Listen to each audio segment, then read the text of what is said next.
Sego. We're going to begin this meeting with a rise and report from the in-camera meeting. As you know, we're currently in the process of reviewing our procedural bylaw, and this is best practice. So moving forward, you can expect more of this as we start our meeting. So I'll call on the clerk, please. Thank you, Mr. Mayor. So we did go into camera, in camera at 6:30 to address labor relations or employee negotiations. And it was the executive summary of union negotiations for QP Local 1792, QP Local 5734, and Transit Union Local 946. And the action taken was for council to receive the reports. Thank you. Would now ask you to take a moment of personal reflection.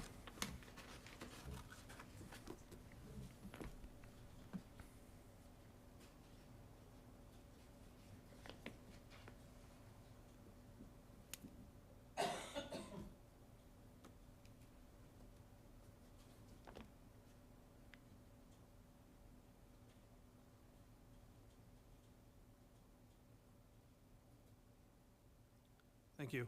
We'll call on Councillor Gardner to lead us in the singing of our national anthem. You're off the hook, Mac.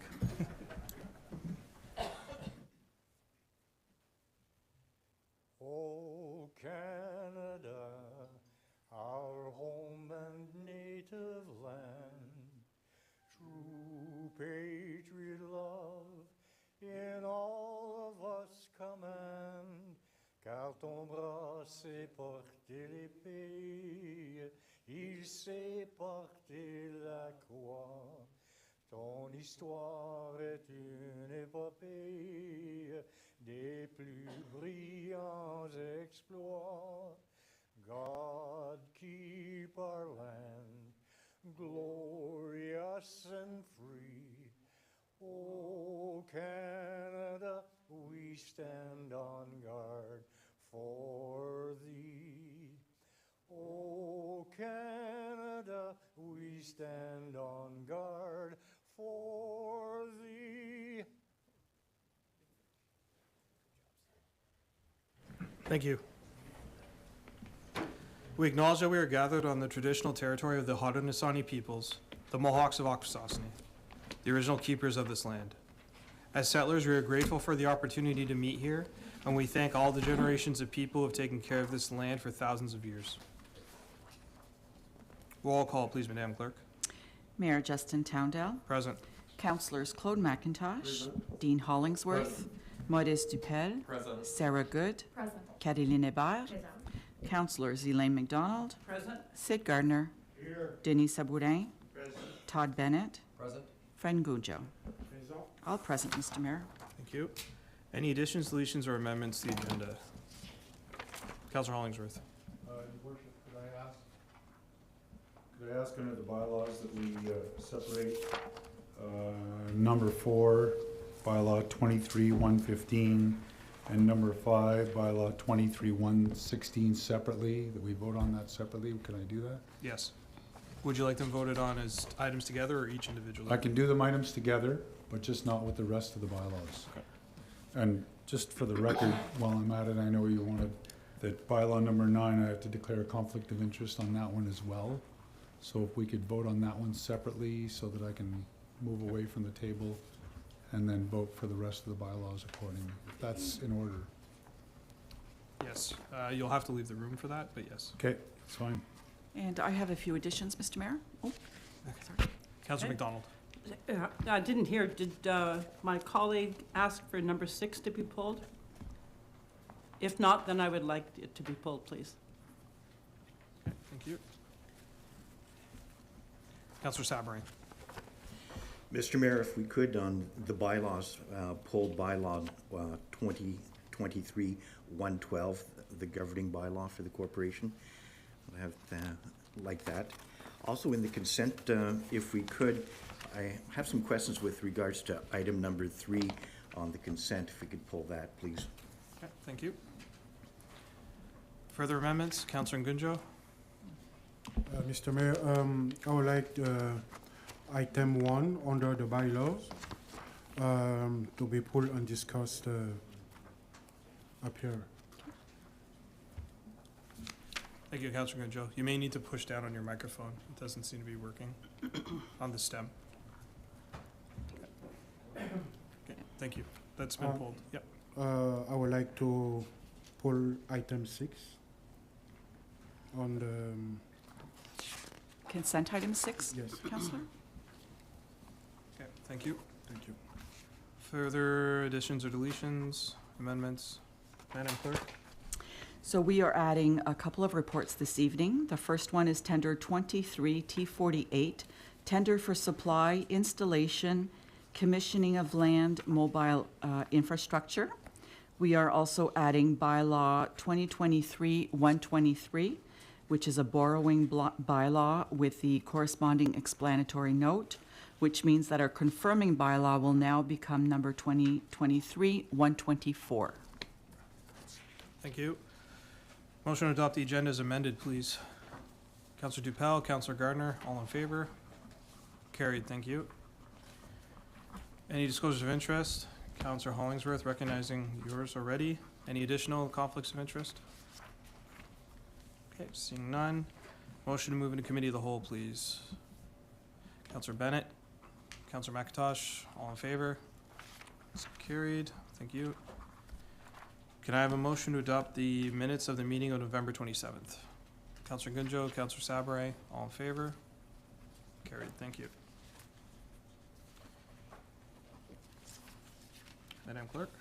We have no presentations or delegations this evening, so we're going to go into our consent reports right away. Our first one is Brownfield Grant for 2nd Street West.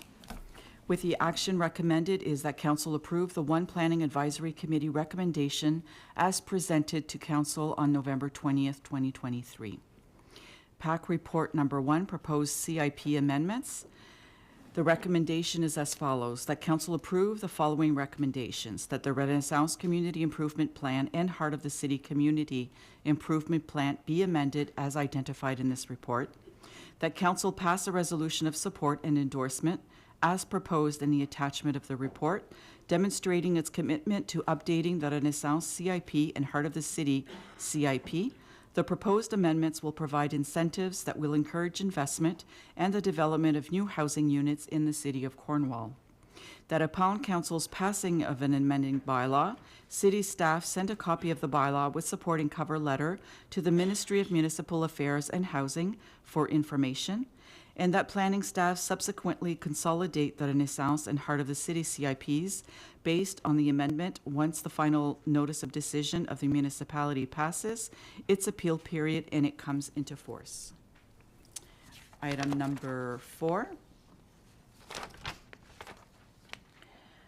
Proposed communication pole at 1030 Nick Keneb Drive, Bell Mobility. The action recommended is that Council pass the subject resolution of support for the proposed Bell Mobility 22-meter tall communication pole at 1030 Nick Keneb Drive, following which a municipal concurrence letter can be issued. The operative clause of the accompanying resolution is as follows. Now therefore be it resolved that the City of the Corporation of the City of Cornwall supports and endorses the proposed Bell Mobility 22-meter tall communication pole to be situated at 1030 Nick Keneb Drive as herein described. And our last consent item is elected officials' expense statements for July 1st to September 30th, 2023. The recommendation is that Council receive the statement of expenses for elected officials for the period of July 1st to September 30th, 2023. Thank you. Motion? Councillor Bennett, seconder. Councillor McDonald, all in favor? Carried, thank you.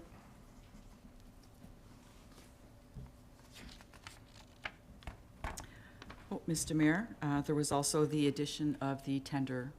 Maybe perhaps we can just get a separate vote. And that tender is in the package that was handed out to Council. It's tender 23 T48, tender for supply, installation, and commissioning of land mobile radio infrastructure, with a recommendation that this tender be awarded to Motorola Solution Canada Incorporated from Concord, Ontario, at the total net cost of $3,278,626.81. Motion, Counselor Hollingsworth. Seconder, Counselor Bennett. Counselor McDonald. Thank you, Mr. Mayor. So I'm just giving this a quick read. We just got it tonight. There seems to be some overlap with the cell tower proposed for Tollgate Road. But, I mean, that's not a bad thing, but that one, as well as this one, claims that they're going to give us technology that's going to better support police bylaw, fire, and emergency services. That's not a bad thing, but is there some duplication here that we didn't see coming? So I would call on Michael Fothrop or Ms. Bailey or... Through you, Mr. Mayor, I'm going to redirect the question to Chief Stevenson, please. Okay, Chief? Through you, Mr. Mayor, to Councillor McDonald. So the report report number 2023-179 regarding the tender for the supply and installation commissioning of the land mobile radio infrastructure. Council will recall a number of months ago, Staff Sergeant Knezovic and myself presented to Council on the land mobile radio system. So this report and tender is specifically to the replacement of the radio systems, the communication system in our dispatch center, as well as a new antenna system throughout the city. It does not connect or have anything to do with the other report relating to the self-standing tower. This tender does not contemplate or have included any construction of towers. We're simply connecting antennas to existing infrastructure within the city and the purchase of the mobile radios, vehicle radios, as well as the communication center.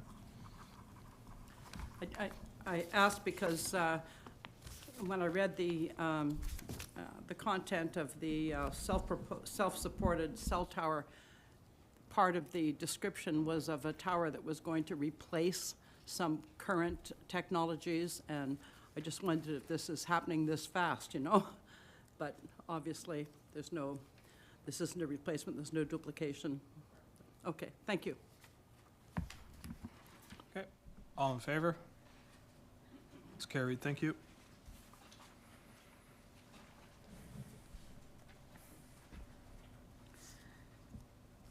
Resolutions. Now therefore be it resolved that the Council of the Corporation of the City of Cornwall request a comprehensive report from Human Services Department in the first quarter of 2024 and in the fourth quarter of 2024, including a report card of the year's accomplishments and successes and a strategic outlook in 2025. Now be it further resolved that the Department of Human Resources be directed to provide this report thereafter on an annual basis. Councillor Good. Thank you. Through you, Mr. Mayor.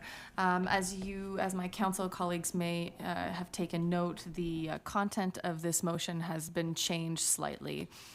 The reason for that, the intention remains the same, to provide a framework by which we are setting an expectation to receive regular reporting from our Human Resources Department.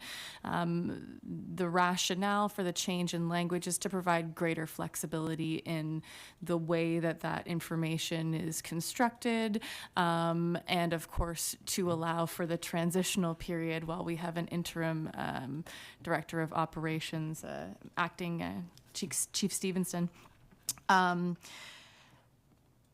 So the nature of this is really just a call for a regular annual report that's going to include key performance indicators that will allow us to stay informed about the trends and the activities that are going on within the Human Resources Department over the course of the year.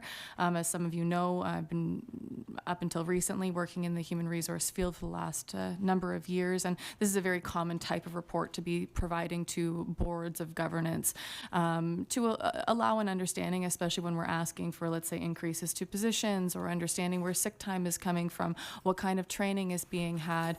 So the intention of this is to set expectations for those reports so that we are aware of what's coming and that they can prepare us for future needs.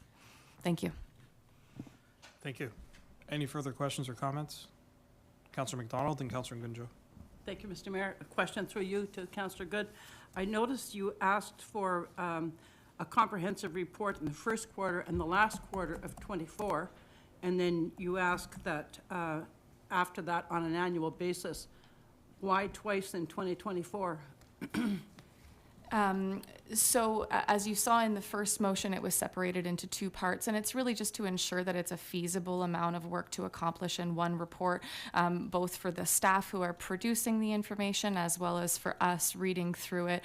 It's a lot of information to digest all at once every year, and it's a lot of information to produce all at once every year. So the intention of having two reports is just to basically split it in two and say, give us about half of these key indicators in Q1, and then that was through discussions with Chief Stevenson in regards to Q4. But I would believe that the intention moving forward would be to separate it into two reports that come to us on an annual basis that would contain kind of alternating information.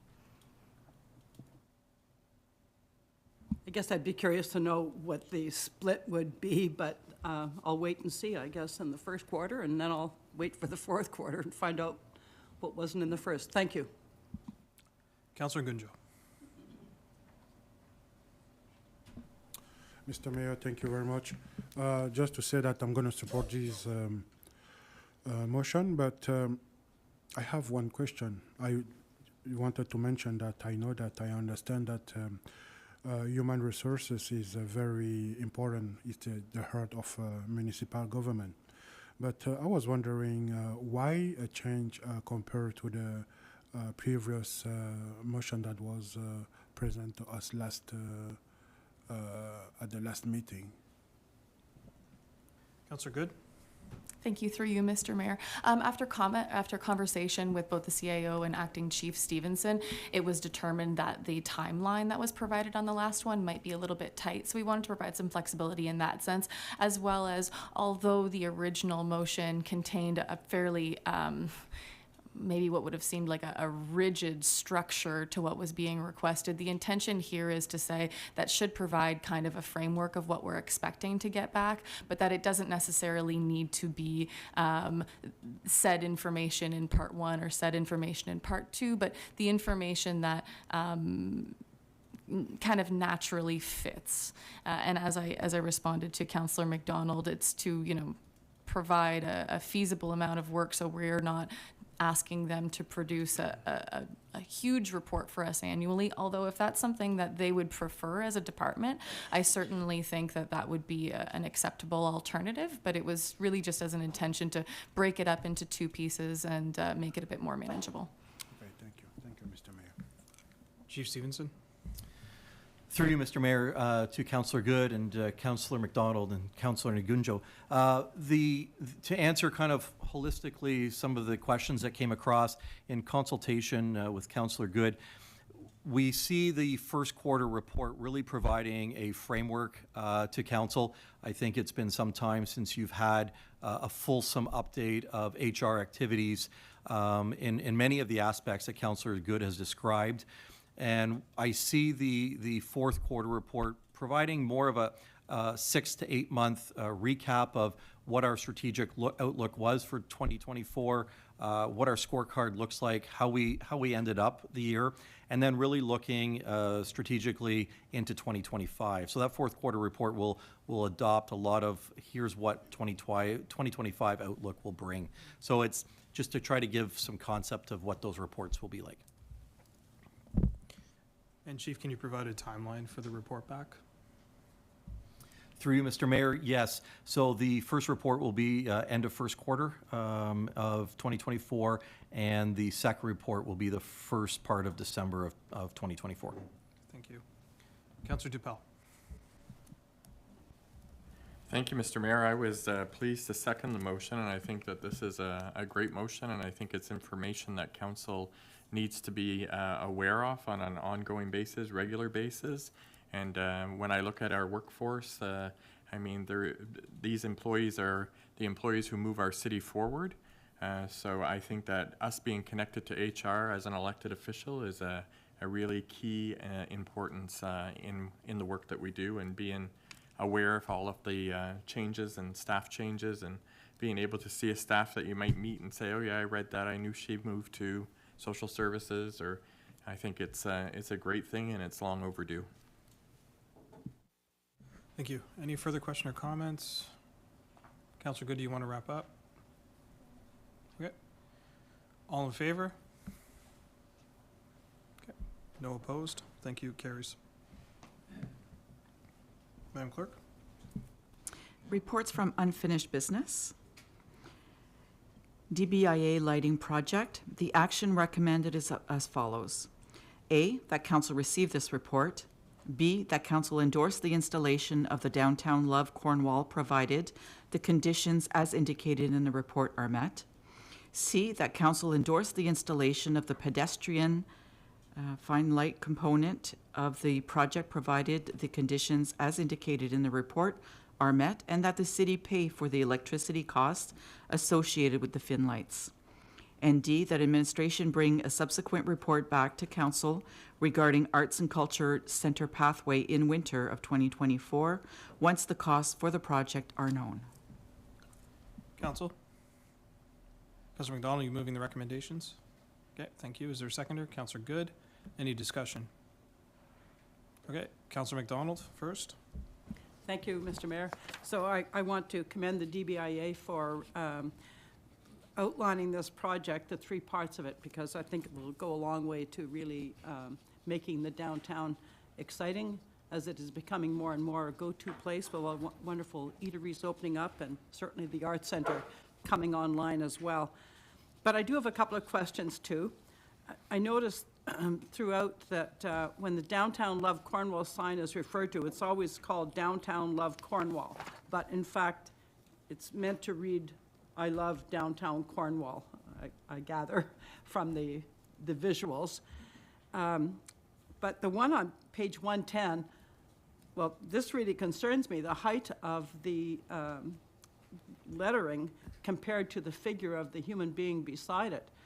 It looks as though it's, the letters come down to about hip level, which is might be a meter off the ground. And I'm thinking that would make it so vulnerable, not even to vandalism, but just to casual, collision. I mean, there is the recommendation that it be high enough that, I'm sorry, what am I missing? Has to do with the screen. Oh, Please okay. continue, Councillor McDonald. Okay, well, you see what I mean about the picture on page 110? So I just wonder if anybody can speak to whether or not that is the actual height. I call on Michael Fawthorpe. Through you, Mr. Mayor. So that's what they've proposed right now. As we've indicated, the DBIA will be required to submit a site plan, and some of our concerns related to snow clearing distance, or a minimum distance to allow for snow clearing operations to minimize potential collisions or impacts associated with snow clearing operations. So what they've presented currently is just a concept, and we're going to complete further review as part of the encroachment agreement process. Okay, thank you. I guess then my other question is this. I understand there was a public consultation held in August, and I'm just wondering if anybody there, I mean, it's so wonderful to have a I Love Cornwall sign, but I sort of stumbled over the I Love Downtown Cornwall. Why not all of Cornwall? And I'm wondering if any feedback at the public event spoke to that. Do we know? Through you, Mr. Mayor. So there wasn't any comments in regards to that specifically at the public engagement session. From the comments that we saw, they were all primarily positive and nothing directly related to the sign. Thank you. Okay, I have Councillor Sabray next, and Councillor Good. Thank you, Mr. Mayor. There's a couple of questions that I had with regards to it, and I'm really quite supportive of this whole proposal. I think it's a great initiative. 17 existing city-owned streetlight poles. Is that stretching from 3rd Street to Water Street? I'm trying to get a count as to how many poles we have on a block here. Mr. Fothrop? Through you, Mr. Mayor, so from First Street to 3rd Street. Okay. Second question I have, there's certain obligations that the downtown BIA is taking in this. Do we enter into a formal contract with them with regards to these arrangements? Through you, Mr. Mayor, so we would enter into a joint use agreement with the DBIA. Okay. Is there a an anticipated lifespan with regards to this light project as to how many years it would actually run for? Or? Through you, Mr. Mayor, those details remain to be sorted out with the DBIA. They still have some design information that they need to provide to us, but the term of the joint use agreement would match the expected lifespan of the installation. Thank you. Councillor Good. Thank you. Through you, Mr. Mayor. I am highly supportive of this project and would like to commend the tremendous amount of work that went into it. I have a question in regards to, there was a statement about if the price is unfavorable for the Arts Center pathway. I'm just curious as to what kind of amount we would consider to be unfavorable. Mr. Fothrop? Through you, Mr. Mayor. So currently, right now, the city had tendered the city's own pathway rehabilitation work on the corridor. And since the design wasn't completed for the overhead lighting structure, we had provided an allowance in the contract. So that allows the contractor to bid it at a later date or provide a price for it at a later date. If that price was determined not to be in line with our estimates, we would have, since the item is provisional, we'd have the ability to delete that from the contract and decide to issue it in a new tender, basically putting it back out for public bids. So ultimately, it'll depend on how it compares to the estimate that we have.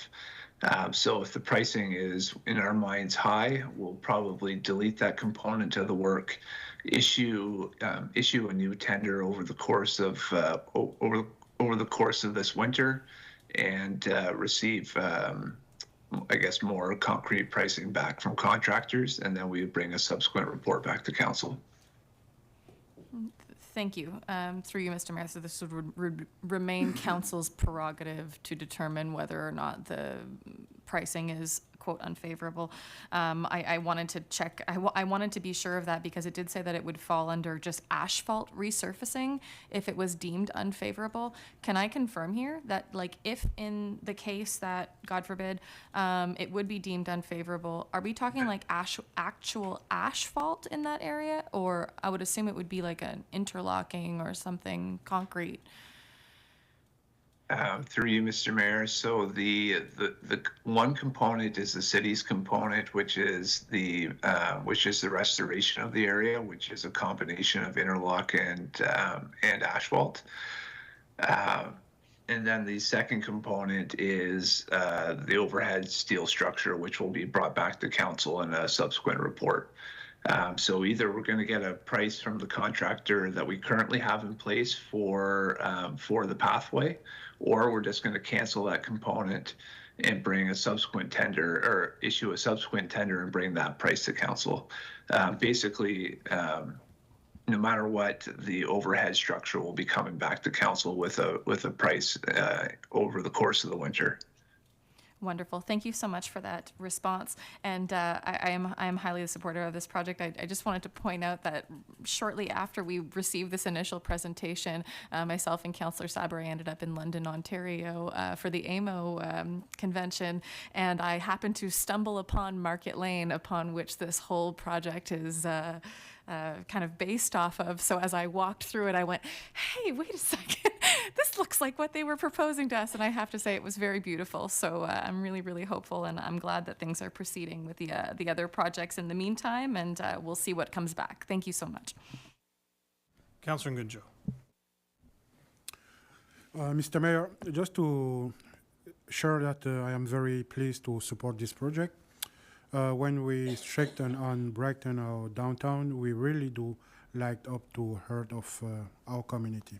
Meanwhile, I have one question that I would like to ask. What about the maintenance of all we're gonna do there? Is the city is gonna be on charge or the other part?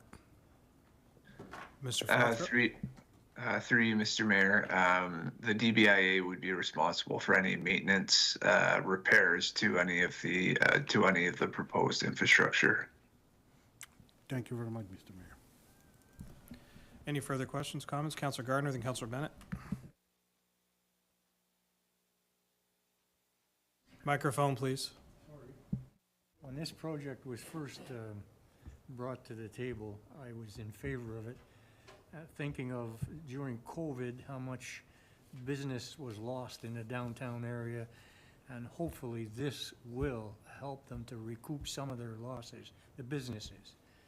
The project was brought forward by the Downtown BIA, originally proposed by them, and I'm in 100% behind getting this project done.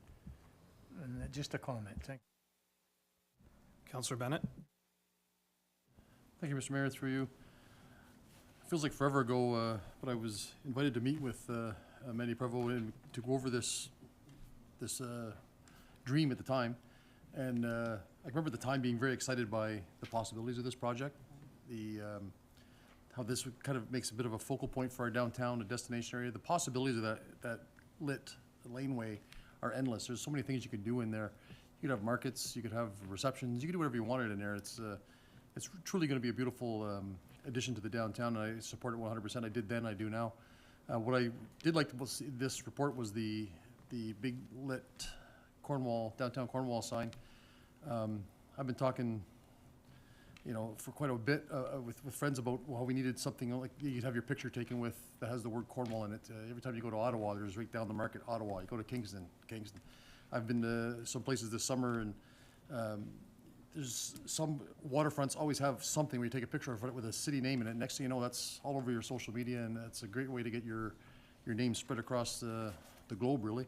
So I was really happy to see that as part of this, and I would support that 100% as well. It was just nice to see this go from that original conversation to we're almost there now. So I'm 100% behind this. Further questions, comments? Councillor Ngunjo. Mr. Mayor, a quick question related to this project, but maybe not. Coming from the 138, we had a sign to get in the city. That is no more there. I don't know if the staff can explain what happened to the welcome to Cornwall that we used to have there. Mr. Fothrop. Through you, Mr. Mayor, I'm not aware offhand of any changes to the welcome to Cornwall sign, but I can look into it and respond. Mr. Mayor, it was right and Cornwall, a word of opportunities, something like that. The 401 sign, are you referring coming to? Coming from the 138. It's at the T intersection. Yeah. Yeah. Through you, Mr. Mayor, I'm not aware of any specific changes to it. I know there was an accident that took place there not too long ago, but I'm not sure if the sign was damaged in that accident, but I can find out. I checked yesterday, the sign is no more there. Thank you, Mr. Mayor. We'll get you an answer, Councillor Ngunjo. Further questions or comments? Okay. I'd just like to add, I also had a chance to be in London last summer and see Market Lane myself, and it did draw me in. It worked. It was effective, and I immediately thought of this project as well. So, full credit and kudos to Mandy Prevost. I see Bill Hallman here from the DBA as well. Thank you for this. I'm looking forward to seeing this when it's complete in its entirety. All in favor? It's carried unanimously. Thank you. We are now looking for a motion to receive the unfinished business listing, Mr. Mayor. Motion, Councillor Hollingsworth. Seconder, Councillor Bennett. Councillor Good. Thank you, through you, Mr. Mayor. At the previous meeting, I had requested that the names of the person who had requested such an item be added. It will be in January. Thank you. Okay, thank you. Further questions or comments on the unfinished business listing? All in favor? It's carried, thank you. Communication reports. Our first report is capital project update, Bob Turner Memorial. The action recommended is that council receive this report and refer administration's recommendation to the municipal naming working group for consideration.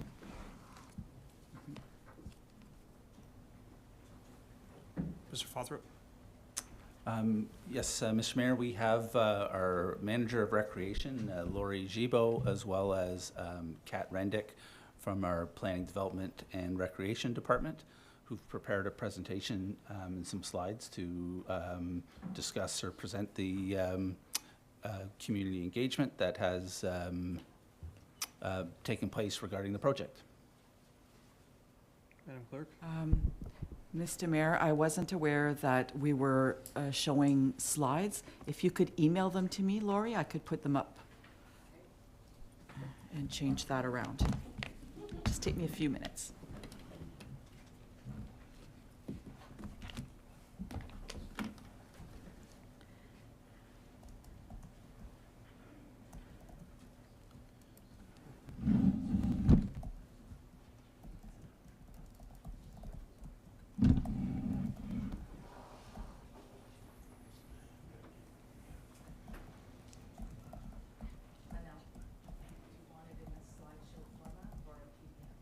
Slideshow, please.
And we're ready. All right, Ms. Gibo, Ms. Rendick? Good evening, Mr. Mayor and Council. Ms. Rendick and I are pleased to provide an update on the Bob Turner Memorial Capital Budget Project, including results from the Community Engagement Survey.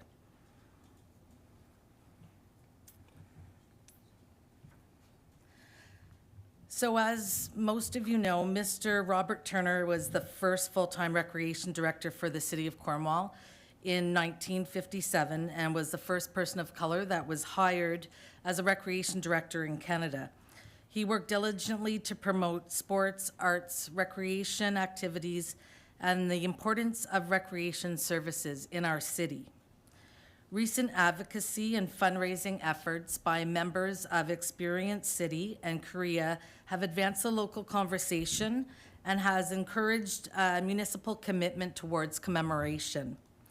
As part of the 2023 budget, Council approved $25,000 in capital budget with an additional $5,000 budget as potential fundraising contributions. And since the demolition of the Bob Turner Memorial Center in 2011, there have been numerous suggestions on how to commemorate Mr. Turner. Therefore, administration conducted a survey, a community survey that was completed between September 25th and October 10th. And the survey was completed by 83 respondents, and 3 additional email responses were provided to staff directly. The online survey was anonymous, and Ms. Rendick will now provide a brief summary of the survey results. Through you, Mr. Mayor. So in question 1, we were aiming to gauge the general significance of Bob Turner to the community, and the majority were very supportive of and relayed a strong feeling of gratitude towards Mr. Turner and his work and a desire to permanently honor his legacy here within Cornwall. We're really encouraged by this. Several respondents did confuse Mr. Turner, the person, with the former Bob Turner Memorial Center, assuming sometimes that we were asking questions about the facility and not the person. Administration sort of would suggest that this really highlights the need to ensure proper historical recognition for Mr. Turner's legacy within our community and beyond the former Bob Turner Arena. Next slide. As you'll see here, the responses to question 2 were greatly in favor of honoring Mr. Turner through a physical display, with 95% of respondents in favor. In question 3, we did ask sort of broadly what types of display or commemorative items the community would like to see. We offered options towards a mural, a statue, a recreational asset like a rink or a park, and then offered a lot of opportunity to solicit other or additional ideas. Respondents were provided lots and lots of feedback, and 44% indicated a preference for naming a recreational asset. It's worth noting in the data on the screen that respondents were encouraged to select any and all responses that they preferred. So there was a total of 118 responses. So that's where the numbers will vary a little bit. The most comments provided in question 3 reinforced the idea of naming a recreational asset. However, the breadth of what the recreational asset was quite large. We saw examples of a basketball court, a baseball diamond, hockey arena. These all reference Mr. Turner's work within the community. But there were also some very unique ideas where we saw reference to a scholarship for residents engaged in recreation in our community. We saw reference to an interactive statue or light display at the Civic Complex, Lamoureux Park. We also had a respondent suggest the renaming of the laneway in front of the Benson Center, similar to where we have a renamed laneway in front of the Civic Complex. It is also worth noting there was significant reference to preparing a plaque or a naming at the former Bob Turner Arena.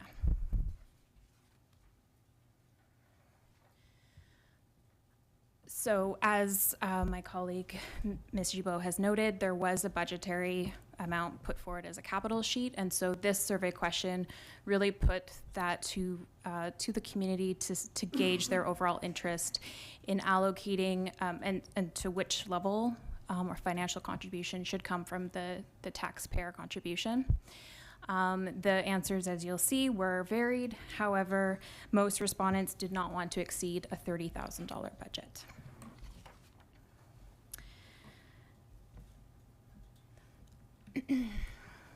On the screen, you'll see responses to question 6, where regardless of what type of commemorative item was used, respondents were asked where the ideal place would be. Council will note that there is a significant highlight at the former Bob Turner site, and with Benson Center coming in second and Lamoureux third, and there were various response and recommendations. With the future site and timelines of the Bob Turner property still unknown, staff recommend naming an existing recreation asset, and then perhaps returning at a later date to put a commemorative plaque at the Bob Turner site. Further details of this, Ms. Gibault will elaborate on. With that, I will turn it back to Ms. Gibault. Thank you. So with the survey results, administration recommends to commemorate Mr. Turner by renaming Pad 1 at the Benson Center, Patinoire Bob Turner Rink. With the renaming, we would look at all signage and having a rebrand with the name being promoted on all of our displays, on our signage, on our website. And also to have a center ice logo designed.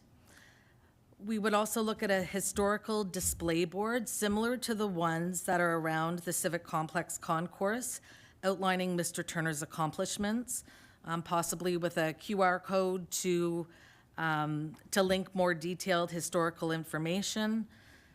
The Bob Turner display at the Benson Center would remain, as Ms. Rendeck did state that there was some talk about the facility and the man, and we still want to honor the facility as well. So we would continue to have that display there.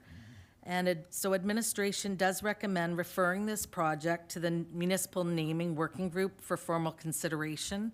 And we are hoping that our timeline for completion would be August of 2024, which would be just prior to our 24-25 hockey season.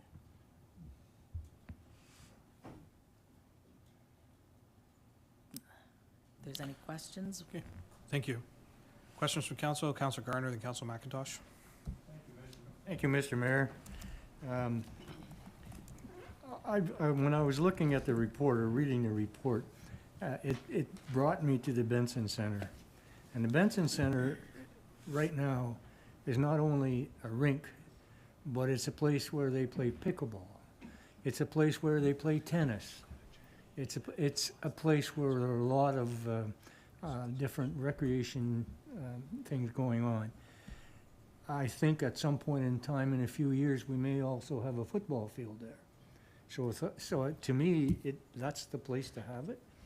The only thing that I didn't really agree with, and I'm not going to ask you the question, this has been held back over and over and over for a number of years.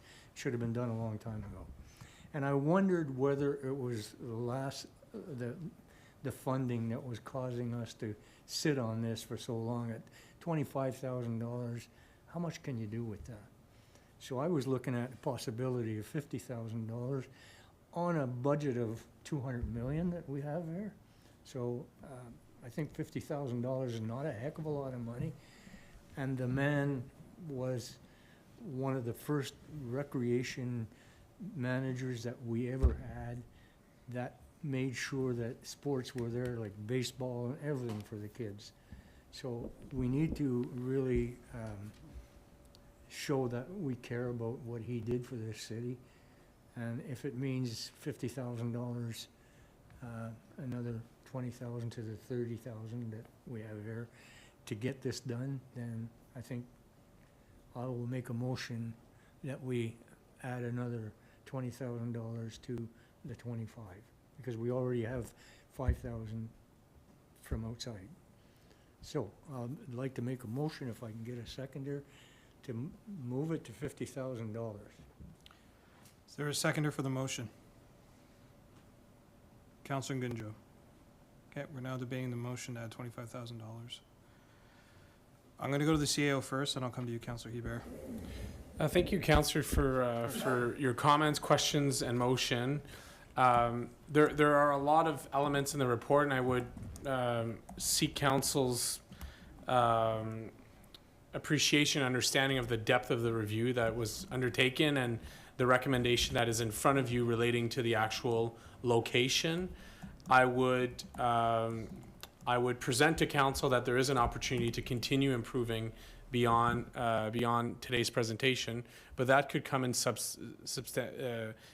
other years as the investments are reviewed. I think this is staff's proposal relating to the context that was presented and offered, and we can continue. I know that if you read in the report, there's opportunities along murals along the walls, for example. So there are areas of improvement that could continue, and I'll turn it over to Mr. Falthorpe, who's seen the review over the last number of months, and as the context to the period of the review, and what you've described as a delay. I know there was a lot of efforts internally to line up with some of those considerations. Thank you, Mr. Fleury. Yes, there was a fair bit of the public consultation that took place, which took a little bit of time. In regards to the proposed addition to the budget that is appreciated, my suggestion would be we've identified in the report that The proposal, we think, can be done within the current $30,000 budget. However, we are recommending that it be referred to the municipal naming working group. And my suggestion would be, pending on the findings or the conclusions of that working group, if that working group were to decide that perhaps a statue might be more fitting or something like that, then there might be an identified need to increase the budget. But if the recognition is going to be limited to a rebranding of Pad 1, we are confident that the current budget is sufficient. Based on the answer from Mr. Fothrop, if I may, I'd like to just pull that extra money until we get to a point where we know we're going to need more. Thank you. Okay, so you're pulling your motion back, Councillor Gardner? Okay. So I'm going to return to my original speakers list. I have Councillor McIntosh. Yeah, in my first term of council 9 years ago, I made the proposal we rename the Civic Complex after Bob Turner. And when I realized that it was going to be divisive debate, I withdrew the motion. I didn't think Bob needed to go through that, at least his memory. In my other life, back writing the sports columns, I proposed that we name the pads a Bob Turner pad, Newsy Lalone, and a Cy Miller pad. I thought that was a great idea. It's amazing that I can go to the Montreal Forum, the old Montreal Forum, and there was a bronze bust of Newsy Lalone with a great piece on it, great, one of their legends, and yet Cornwall, we hardly recognized him. We did eventually name a lane after him that's seldom referred to. So I like the idea of the Pad 1. I realize there are naming rights being played with here. Their current owner of the naming rights has an option, I believe, through you, Mr. Mayor, to Mr. Fothrop. He has an option that he can renew. Through you, Mr. Mayor, that is correct. Okay. The current naming rights had a 12-year term that is set to expire at the end of this year, and the Benson Group does have an option to renew for an additional 8 years, and we are awaiting word as to whether they intend to renew. Naming a pad after Bob Turner, Pad 1, and potentially naming a pad after News Alone and Cy Miller. Why would one pad involve $30,000? With a nice plaque, we have the display case at the entrance. Why would we need $30,000 if we're not going to go the statue route, which we had talked about? Through you, Mr. Mayor, we don't expect it'll use the entire amount. It will depend on the form of how we choose to recognize or memorialize Mr. Turner on that pad. A center ice logo can be a few $1,000s, and depending on if we're looking for custom plaques and those sort of things, depending on to what extent we decide to memorialize them, we're identifying that it can be done within the $30,000 budget, but depending on the extent, it could be less, significantly less, or closer to 30,000. What's not, I don't want to get carried away on this one, but not mentioned in this is the fact that Bob Turner almost left this city because of racism, and including allegations that somebody tried to run him off the road after a council meeting. He did submit his resignation, and thankfully, the Mayor Archie Levine intervened, and they actually went on radio and appealed to the people to support this man. And I was part of a group that kids that protested out in front with our signs. Bob Stay. And I noticed, I can't help but look at your grandfather in this picture, who was a big supporter of Bob, who was a councillor. It's more than Bob Turner, the man who created our the father of our current recreation program. It was a man who stood up against racism and stayed here, and it was a tragedy that he died, and so young, and often wondered what he would have accomplished if he had lived much longer. Councillor Hebert. I had raised my hand to speak to the amendment. I think I'm okay. I was just basically going to state that I would support additional funds if we knew specifically what we were looking at. I think a mural to add to the honoring of Mr. Turner at Pad 1 would be really lovely. And so if after the naming process is done and there is still a desire to proceed with with more funding, I'd support something like that. But once there's something more specific and a budget allocated, I think it would be clear, and probably fairly easy to get more support from this council for additional recognition. Thank you. Councillor Hollingsworth? Originally, like Councillor Ebert, I was interested in the previous motion, just on a technicality, Your Worship, and then perhaps a comment if I might.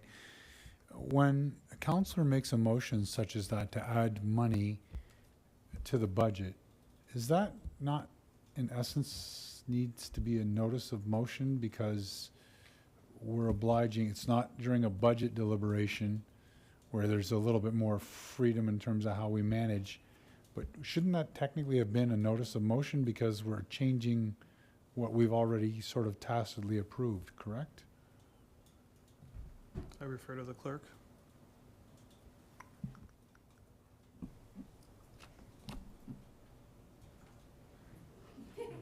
Whoever wants to try it. Generally, if you bring a motion where it's not on the table, so it's hard to contemplate, but I'll turn it over to Ms. Bailey in a minute to add, but you have to identify a source of fund, right? So a source of fund can be identified if there are, that it'd be a reserve, that it'd be a floating reserve, that it'd be a surplus in a particular group. So there are ways to move a motion in real time, but a source of fund must be identified if the council were to advance. And turn over to Ms. Bailey to add or clarify.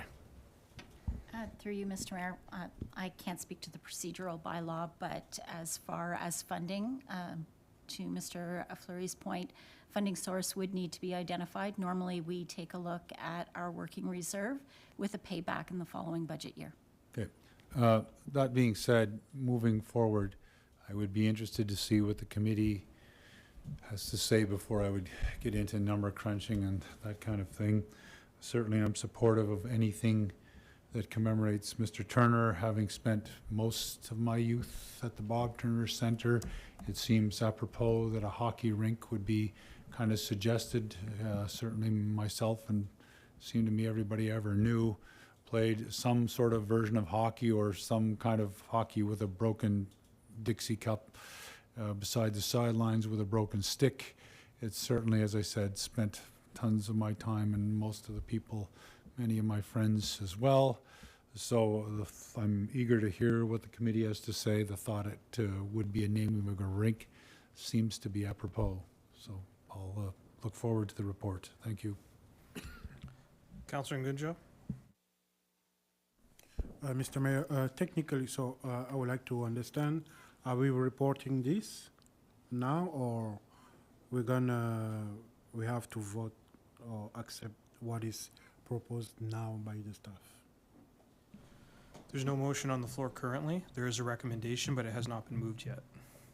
Okay. So I wanted just to share that I'm totally supporting the recommendation, and for me, it's appropriate way to honor the memory of Bob Turner regarding what he did for our community. But however, I would like to propose an amendment that an appropriate plaque being placed in a prominent location near the Bob Turner Arena in memory of him. I don't know if in your budget that you have now, it's something that you can do easily. Do you think so? Mr. Fothrop? Through you, Mr. Mayor, I suspect there is likely funds available in the budget that could support a plaque at the former Bob Turner Memorial Center site. My only caution would be with some of the past recent discussions regarding the future use of that site. Trying to pick an appropriate location will be a bit of a challenge until maybe perhaps the future use of that site becomes a little clearer. But certainly something that could be incorporated in the redevelopment. Any redevelopment of that site could be a plaque in recognition of Mr. Turner and the former arena. Okay, thank you, Mr. Mayor. Okay, I have speakers list. I have Councillor McDonald, then Councillor Dupel. Thank you, Mr. Mayor. I totally support the recommendation. There's no motion right now, but the recommendation, and I look forward to seeing what we do come up with. But I also want to give a shout out to Councillor McIntosh for telling us some of the larger story of Bob Turner's contribution to the city. Frankly, he was a city employee, and setting up the sports programs were what he was paid to do. But to think that he stood up against racism and against, to the point of the threat of violence against himself, this is a much bigger and much more universal and much more worthy story of being honored. So thank you, Councillor McIntosh, for giving us that background. That's essential because it goes beyond the simple work that he was paid for. I mean, Cy Miller did this a great job too in recreation, right? I mean, there are city employees who always give 100%, but this is a much bigger dimension. So I support, obviously, the recommendation, and I thank the councillor for giving us that background. Thank you. Okay, I have Councillor Dupel next. Thank you, Mr. Mayor. Through you, thank you for the presentation. As I read through it over the weekend, I had a couple of questions. So of course I'll wait to see what the naming committee comes back with. But currently Pad 1, I know that when the Benson Center was built, it had like some sponsors for each pad. So would this interfere with any of that? Through you, Mr. Mayor, no, that agreement is now complete. So this would just be moving forward with those pads, or Pad 1. All right, thanks, Ms. Gibault. And I have I guess a comment. As I said, when I read through the report over the weekend, I'm hoping, because I want to support honoring him 100%, and I can say that honestly because I think the whole story is a story to be told for the city of Cornwall, and we were lucky to have Mr. Turner. But my comment over the weekend was that I'm just hoping that the recognition that's so well deserved doesn't get lost in there in that pad. So I guess I'll wait for the committee to come back, and I respect and appreciate staff's recommendations. But I was envisioning more of a statue, something that when you walked into the Benson Center, it was there. So I guess we'll wait and see what comes back, but thank you for the presentation this evening. Councillor Good. Thank you. Through you, Mr. Mayor. I think it's clear that we all recognize the need to honor Bob Turner, and that has shown through the survey that was conducted. It was mentioned in the presentation about the advocacy by Experiencity and Curea, and I'm curious to know what was their recommendation in regards to honoring Mr. Turner's legacy? I will have to defer that to Mr. Fothrop, as I wasn't involved at that point, but. Through you, Mr. Mayor, we did receive a response from Experience City. I don't believe we received anything from Curia in regards to the survey. Off the top of my head, their responses were compiled along with the rest of the survey results. I can't recall specifically exactly what she was Experience City had suggested or recommended. I'm not sure if you happen to have it handy. If you do, please feel free to share. Through you, Mr. Mayor. So unfortunately, I do not have the exact wording, but I can give you a general summary. The recommendation was to utilize the Civic Complex with a interactive light display that would feature historical elements around Bob Turner on a continuing basis to sort of highlight in Lamoureux Park, or to use virtual reality to bring about sort of a user experience that would help to highlight the importance and historical relevance. I will say, in addition to that, prior to the survey itself, we had been in conversations with members of Experience City, and there was much discussion around a mural or a statue or a bench, and it really helped to fuel I think staff engagement with this project and turning it to the community to understand sort of everyone's experience or memories or knowledge of Bob Turner and how they would, as a broader community, like to see it represented. And that's, you know, we really credit them on their advocacy and bringing that to the community to have a voice. Perfect, thank you so much. And I'm glad that we were able to bring that forward, because I think, you know, with the advocacy, there should be some recognition of some of the ideas that came from that. I had heard likewise statue, mural, bench, and all of these ideas kind of thrown around. I have no opposition to the naming of Pad 1 after Bob Turner. I'm kind of lukewarm to it. It feels, you know, we know we need to do it, and I think sometimes you don't want to wait for perfect, because then you're not going to get it done. I have a question about the rebranding. So there was like an image that showed that number 1 for Pad 1, and there's obviously continuity with that throughout the Benson Center and that brand itself. Now, if we're embarking on a rebranding exercise, would that include the remainder of the pad numbers and or just sort of the general branding of the Benson Center? Through you, Mr. Mayor, it could end up being that, yes. Right now is kind of step 1 to get this going, and Pad 1 was, you know, what we thought, but definitely Pad 2 and 3, we can look at renaming as well, depending on budget and moving forward.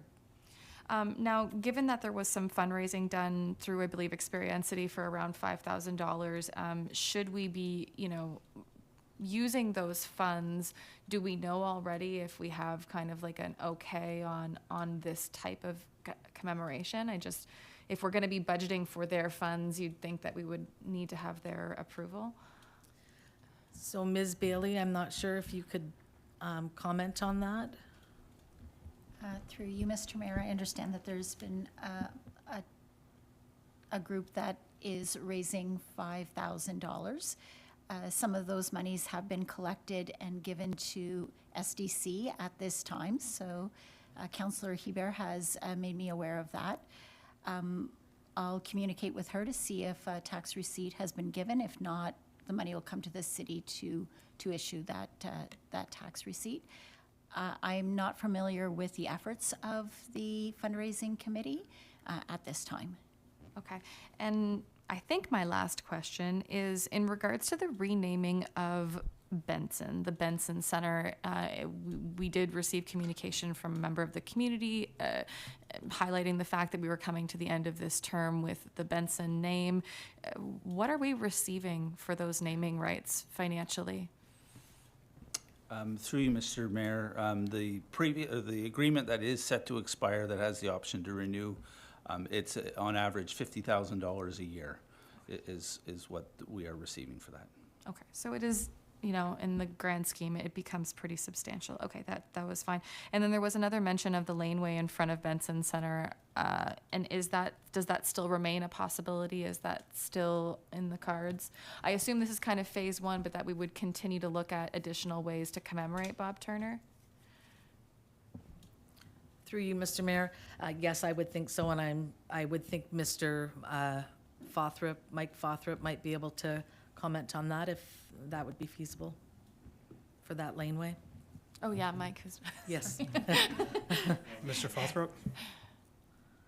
Through you, Mr. Mayor, absolutely would be possible if that is the direction we received. Okay. I'm kind of lukewarm to this. I want to be supportive because I want to see action. I would like to see us doing something and something meaningful. I have high hopes for this vision, and I'm looking at the image right now of the window looking into Pad 1, and I can imagine, you know, a nice glass, you know, I don't even know what it's called, vinyl on it or something to that effect, the center of the ice. And then I don't know if we can do something on the wall as far as putting a mural there, or if the mural makes more sense in the main hallway of Benson. But, you know, further to kind of the presentation about the lighting and the recommendation that came from Curia, I do think we need to keep in mind how we interact with our space and what Councillor Bennett said about, you know, drawing people to some of our public spaces. So I would support it, but I want to see more also. Thank you. Thank you. Councillor Bennett. Thank you, Mr. Mayor, through you. My colleague, Councillor Hollingsworth, said, you know, a lot of us spent a lot of time of our youth at the Bob. It was always the Bob. Even if you played ball in those fields, it was the Jose Denny field. It was always, you were going to the Bob. And it's funny, as a young teenager, I didn't really take into account the full name and who the person was. I didn't really know. I was in my 20s before I realized who Bob Turner actually was. And I find this town, it's been better lately, but a lot of our history just kind of slips away, and we kind of forget about it. And this is one of those instances that this is as some of the tragic parts about Mr. Turner's life. You don't really hear much, and I've heard Councillor McIntosh speak of it a couple times, and I think that's something that needs to be also remembered. I like the idea of using the Pad 1 and changing the name to Bob Turner Memorial Pad. I think that's a great idea. I think it also has to have plaques. It's got to have the mural. We need to tell his whole story, not just that he built programs for kids, but what he actually went through. I think those are important stories to tell. And I'm wondering if it wouldn't be a good idea to put this on a small film that would play on a continuous loop on a screen in front of that pad, like you would go to a museum, and you would push the button and you could listen to a 2-3 minute story on whichever it is you're trying to memorialize. I think that'd be a nice way to tell his whole story. And let's face it, there's a lot of people that go through that building, and you're standing there waiting for somebody to come out after playing a sport, or you're watching a game, or whatever it is, and there's something there to look at and to engage in. I think that would go a long way to teaching the new youth that could be playing at the Bob, so they know who the Bob is. So that would be my recommendation. If we're going to do it, let's do it. It could be there, but I think it needs to be much bigger. Thanks. Councillor Sabourin. Thank you, Mr. Mayor, through you. Thank you for the presentation. In reading it, I almost went back to the thinking of Councillor McIntosh, because I had recalled him raising this issue several times as to there's no suitable recognition for others that have made contributions to the city of Cornwall that once had certain facilities bearing their name. I'm thinking of the Cy Miller Arena.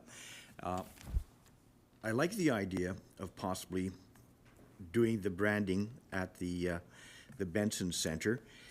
I realize it takes away any potential commercial opportunities with regards to corporate naming of those pads, which every now and then I'm not opposed to that. What I really subscribe to, though, is the thinking of the branding, because going to various arenas throughout Eastern Ontario, watching grandkids play lacrosse or hockey or other sports, and that you go into some of these other arenas and they don't refer to it as Pad 1, Pad 2, Pad 3. It's the Scotiabank pad. It's the Canadian Tire pad. It's, you know, whatever the corporate identity is. So if you want to get people curious about something, you don't refer to it as the Bob Turner Pad 1. You know, it's the Bob Turner, that's it. And then, you know, you make people ask questions as to who is Bob Turner, who is Cy Miller, who is New Zealand Alone, and that stuff. So to me, that's the big thing to look at, is the follow-up with regards to the branding. You have got to you instill it into people's minds that it's not Pad 1. It is the Bob Turner. It is whatever the other two might be named. And even at that, the field house or the soccer field, the indoor soccer field, the tennis courts, they deserve a name as well. So that's my thinking. Councillor McDonald. Thank you, Mr. Mayor. There have been a couple of references this evening to the Municipal Naming Working Group. Who is that, may I ask? Do you have the members?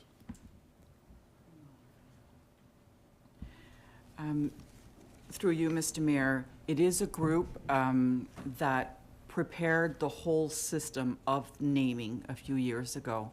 So it's a mixture of councillors and administration. And does that group meet regularly, or only when there's need, such as would be in this case? Through you, Mr. Mayor, only when an application is received. Okay, thank you. So, and another question too, there was a reference here to renaming all the pads possibly, but I'm under the impression that the third pad is actually named after the professional Cornwall firefighters union. In fact, they've got their logo emblazoned on the door. It's etched in there. And I think it was because they gave an extremely generous amount of money to the to that pad. And it seems to me, like initially we tried to sell the overall naming rights for $1 million forever. So I understood that the firefighters bought Pad 3, bought their naming rights there forever. I might be wrong, and maybe I have an answer right now. Mr. Falthorpe? Through you, Mr. Mayor, actually, those were sponsorship agreements that had 10-year terms. So those Even terms. that one? Yes. Wow. Pad 1 was the firefighters. Pad 3, I think. Pad 3, I think, is Dignity Memorial, and Pad 2, Rotary, maybe? Yeah. And so those agreements have expired in 2021, and so the naming rights for those amenities are available. Thank you. Councillor McIntosh. Kat, I had given you some leads on the family. Did any success with that? Through you, Mr. Mayor. So we had attempted to connect with the family directly outside of the survey. Unfortunately, we were not able to connect directly, and I will say Ms. Gibault actually also had a connection with the family, but we weren't able to, again, directly connect with them. However, very excited to say that we did receive a survey response from someone who self-identified as one of the children of Bob Turner, and the results provided by that individual were quite supportive of the overall effort. And if you might allow me, I will actually read one of the comments from that you might find interesting. Thank you. The best honor would be to name a recreation facility asset after him, which is inclusive, serves children and youth, and has limited barriers to participation. And obviously we have no way of confirming the identity because the survey was anonymous. So we take what was said, as it was said, but it has a nice sentiment behind it. Thank you. Okay, I look forward to seeing what the naming committee comes back with. I think, it's really unfortunate it's taking this long to really find something and move something forward to recognize Bob and his contributions to our community. I too, like Councillor Bennett would go to the Bob and not know who Bob was. It was not until much, much later that I understood who Bob was and his contributions to Cornwall and what it means and what he means to us. I think there is a interesting connection in the sense that we demolished the Bob Turner Arena, and you could argue theoretically we moved that rink to the Benson Center. So moving his honor to the Benson Center and naming it after him makes sense in that regard. A full facility is always, the preferred method, but we don't always have that availability. In any case, that said, I'm going to call the motion. All in favor? Oh, there's no motion, that's right.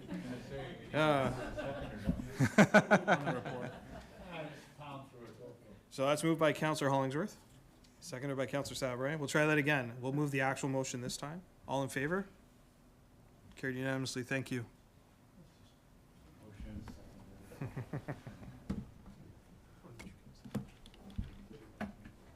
Madam Clerk? Next on the agenda are two carry-forward reports.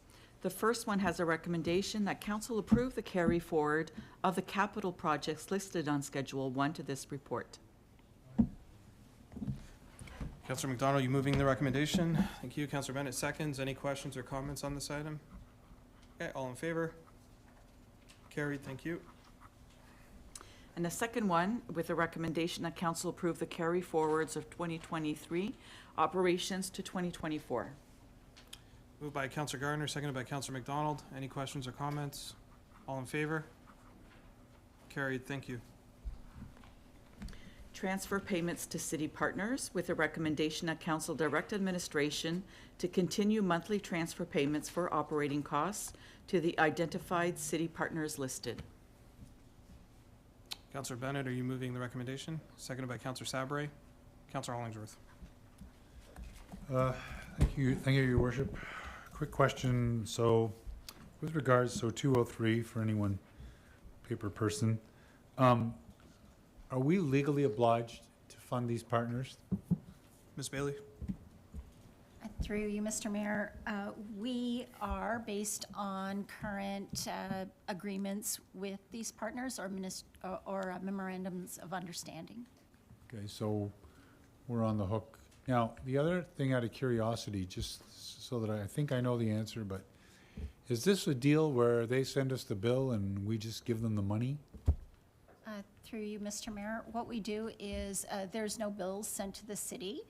We take their 2023 budget, divide it by 12, start monthly payments. When the 2024 budget is approved, we adjust that monthly going forward to the end of the year. I guess the question I'm really interested in here is, do we have any wiggle room in terms of the amount of money we have to provide these agencies? In other words, if they said, gee, our budget is, well, $757,841, can we say, no, sorry, no thank you, that's not what we're prepared to pay? Or do we just say, yeah, that's nice, here's the money and have a nice day? Through you, Mr. Mayor, maybe I'll start and maybe Mr. Fleury would like to add some further comment. Eastern Ontario Health Unit, Raisin Region Conservation Authority, and for the most part, the Historical Society. We do have to pay those amounts. The Cornwall Public Library, they are following our direction from council, or doing their best to do that.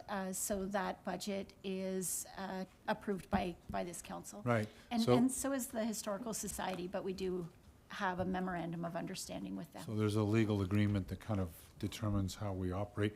But just for the record, and people get the wrong idea here, but we have some say in terms of how much money we're prepared to provide the public library, correct? That there's no official legal agreement that says the other groups I get, but we have some discretionary ability with that particular agency?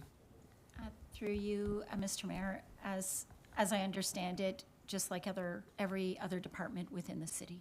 Okay, I thought so, but good enough. Thank you.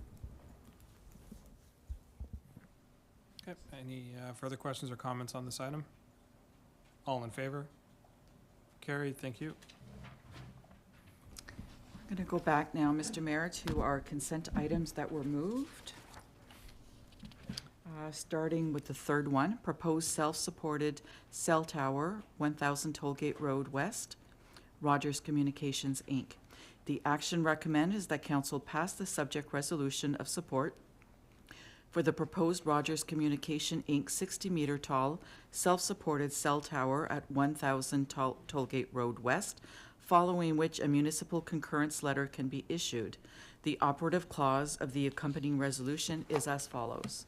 Now therefore be it resolved that the Council of the Corporation of the City of Cornwall supports and endorses the proposed Rogers Communication, Inc. 60-meter tall self-supported cell tower to be situated at 1000 Tollgate Road West as herein described. Is there a mover? Councillor Bennett, seconder. Councillor Good, discussion. Councillor Sabrin? Thank you, Mr. Mayor. My question with regards to this pertains to the Raisin Region Conservation Authority.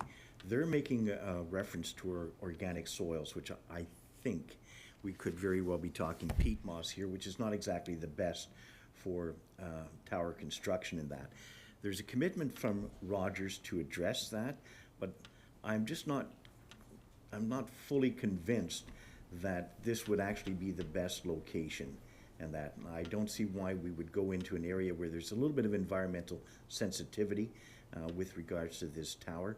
I would rather see, a letter not of concurrence, but is there another site that you could possibly look at in that location? I know it all aligns with various other towers and things along that line, but that's the one concern I have. The second concern, I know it's 1000 Tollgate Road West. I know the fire department has no issue with it. I am, though, somewhat concerned with regards to they are at a lower frequency. That's why these towers aren't of the same height as the larger towers on the cell phone band and that stuff. I am concerned, or I have asked a question with regards to, guarantees of frequency leakage, that it doesn't interfere with the communication signals that you rely on for your work. So those are my 2 points on this one. Chief? Through you, Mr. Mayor, to Councillor Sabra. I can speak to the second one. We, through our consultant, that is one of the items that they very specifically have identified, and the frequency band for both police and fire. So police more so because they're on a synced system, so you cannot access or tap into that. Fire's band, we don't require that level of security, so we maintain a different frequency, but they have guaranteed that there is and will be no leakage from any other provider of, and we have, I believe, up to 20 different frequencies available to us through this RFP proposal that is before you tonight. And I'll call on Mr. Fothrop to address the first question you had, Councillor.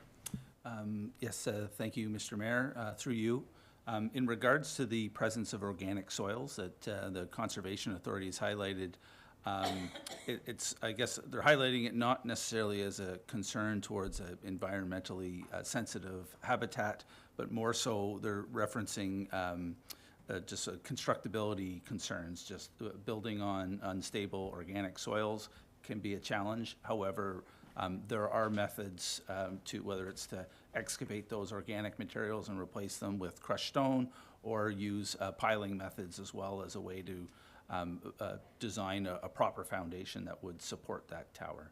And so I believe that's what Rogers is saying, is that, you know, they would do their, if approved, they would do their soils investigation and use that information to design their foundation for the tower such that it would be stable. Okay. Any further questions or comments on this item? Okay, all in favor? All opposed? Okay, it's carried. Thank you. Our next report, RFP Terms of Reference 23P24 Consulting Services for Brookdale Avenue, 7th Street West to 14th Street West, Municipal Class Environmental Assessment. The recommendation is that this RFP be awarded to GHD Limited from Waterloo at a total net cost of $399,764.16. Motion? Councillor Gardner, seconder. Councillor Good, discussion. Councillor Ngunjo. Mr. Mayor, I would like to ask the staff if, once again, they can briefly state why spending this amount of money, if it is necessary, and why the cost is so high. Mr. Michael Fothrop. Through you, Mr. Mayor. So because of the scope of the project, because of the overall magnitude of the project, we're required to undergo a municipal class environmental assessment process. It's a very regulated process and involves a lot of public consultation and involves a lot of developing a number of different designs, presenting them to the public, evaluating each of the alternative designs, and then ultimately recommending a preferred alternative, which is the ultimate design for the corridor. We completed EAs on Brookdale Avenue south of 7th and also north of 14th, and so this is the missing link in the corridor. The corridor is coming due for asphalt resurfacing, and before we start spending money on asset renewal, we need to assess the corridor to determine where the deficiencies are, and also propose a solution to address them. Thank you very much, Mr. Mayor. Another question, please. This amount will be paid by the resident of Cornwall, or do we have an external funding source? Through you, Mr. Mayor. So the city was successful in receiving MTO Connecting Links funding for the project, which funds 90% of the project. up to about $270,000. And for future construction phases of the project, we would look to make an application to the program again. Thank you very much, Mr. Mayor. Councillor McDonald. Thank you, Mr. Mayor. So I have to say I'm really happy to see this come forward, and especially because as I see here, that the environmental assessment is going to look to see what the transportation network deficiencies are. And I hope that in their minds, whoever does this assessment, they will consider reversing these three items, vehicles, cyclists, and pedestrians, because right now, pedestrians attempting to cross Brookdale, well, they're just foolish to try to do so. There's no safe way to cross Brookdale. There's no lights between 2nd and 9th. That's incomprehensible.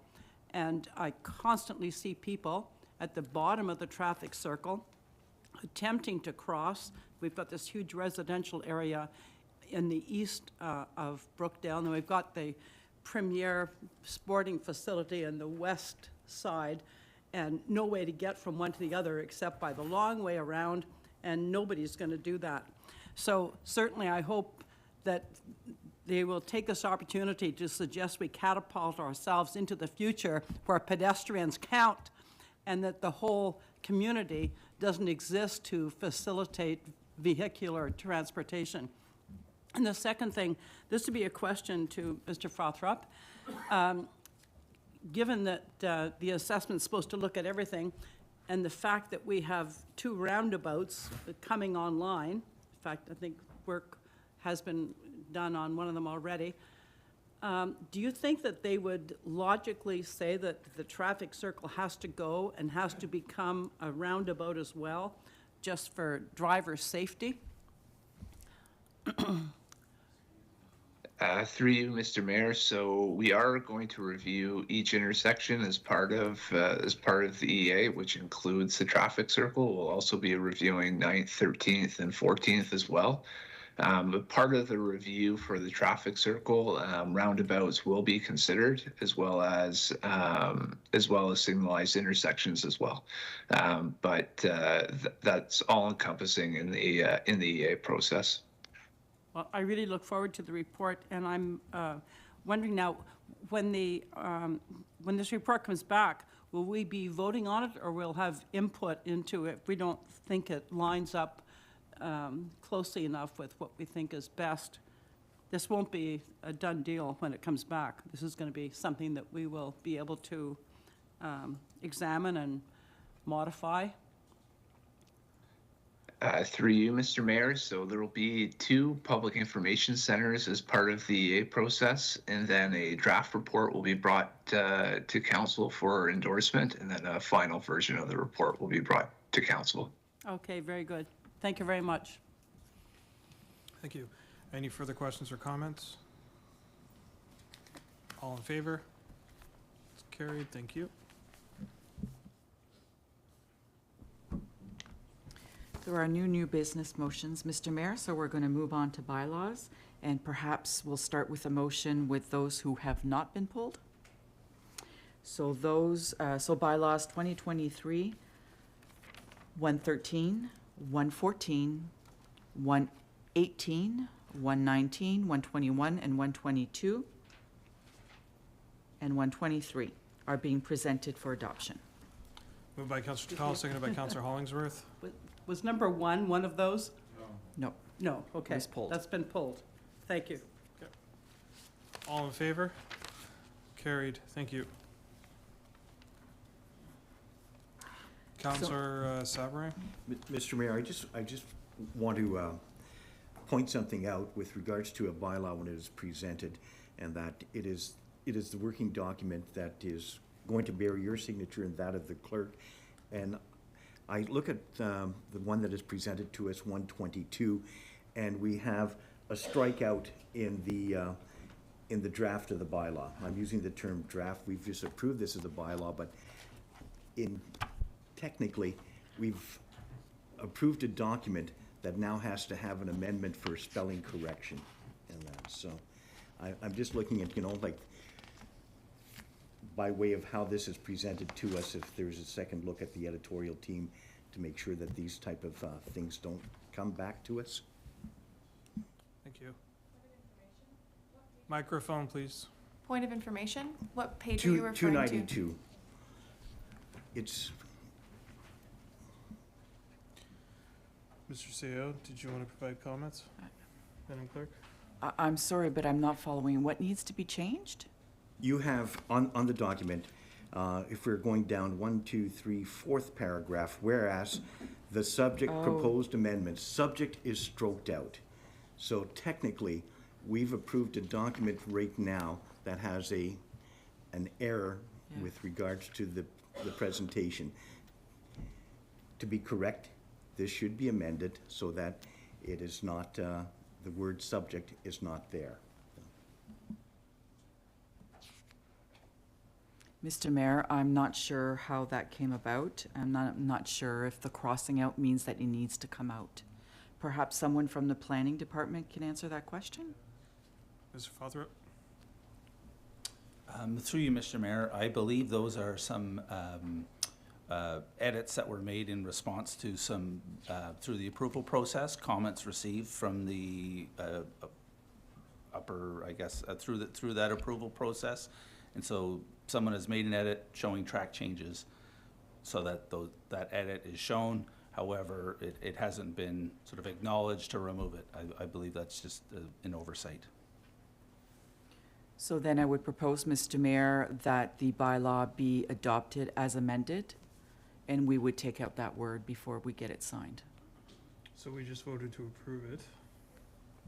So what's the next step then? We could take a direction from council, which is no motion, just us recording in the minutes that we're going to be removing that word, however you prefer.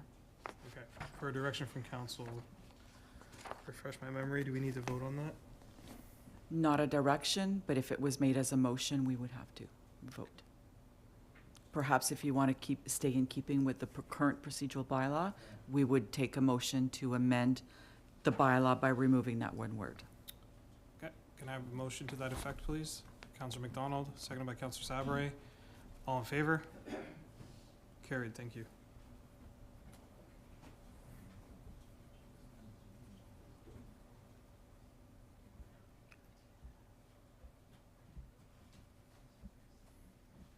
Our first bylaw for discussion is bylaw 112, and that is to govern the proceedings of the Council of the Corporation of the City of Cornwall, known as the procedure bylaw. Council? Councillor Good? Thank you. Through you, Mr. Mayor. We are debating this at the moment, correct? Yes. Okay. I'm in agreement with the changes by and large that were made. We discussed them at a previous council meeting. My question has to do with the time of our meetings as it is set at 5:30.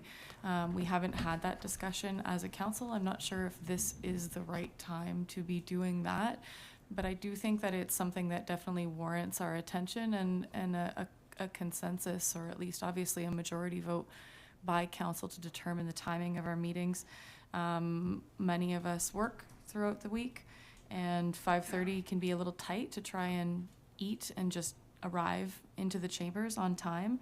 And something that I did bring up with my colleagues as well was in reference to the fact that we are meeting on Monday evenings and that our inquiries require 24 business hours, which can be quite limiting given the nature that in reality the majority of us who are working during the week are only actually getting a chance to go through the council package over the weekend, which means that if something comes up over the weekend, which is again a time that we're also interacting with the public a lot, we might not have an opportunity to bring that forward as an inquiry until another 2 weeks later.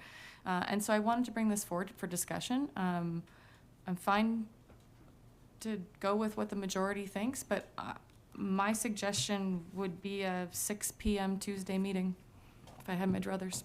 Thank you. Mr. CEO, do you want to comment on I'd be looking to the clerk, but my understanding of practice is we're recommending that you submit the inquiries 24 hours, but nothing stops you if throughout a meeting there is a question that has arisen to submit in writing at the time of the meeting. So it is a recommended time. If I may, Mr. Mayor, to add to Mr. Fleury's response, originally we did have 5 o'clock on the as a start time. We heard the comments at the last meeting. We had a consultation with Mr. Mayor, and in doing that, we changed it to 5:30, but with the option of always being able to join virtually in the car if you're traveling to the meeting.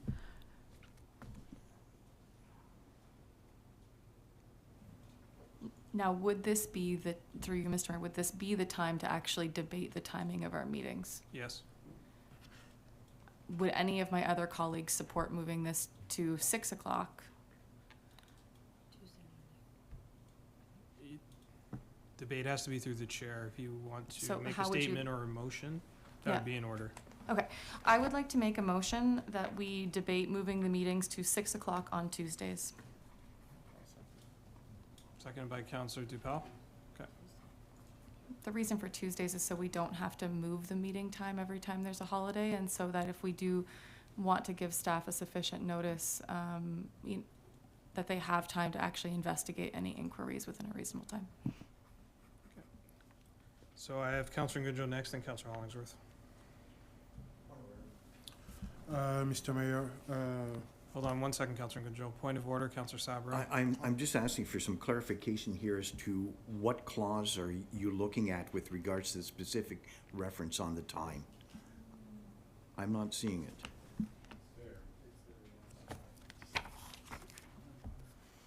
page 211. Article 4.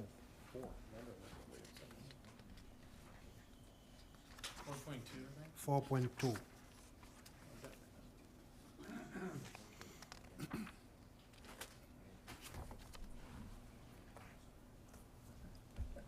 Councillor Goodjoe. Mr. Mayor,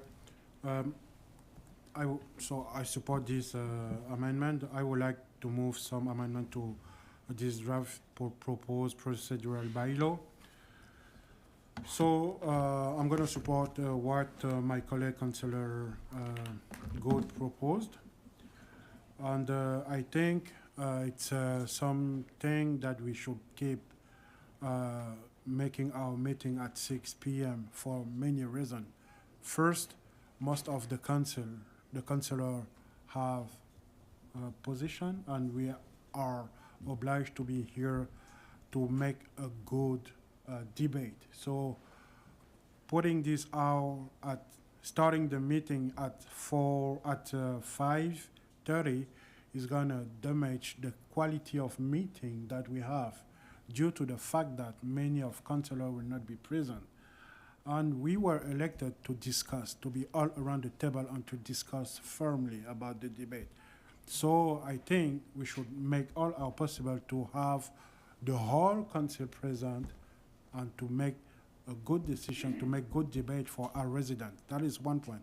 Second point, some residents contact me about this point and are not able to listen to our debate at 5:30 because they are eating, they are running to grab their kids at school.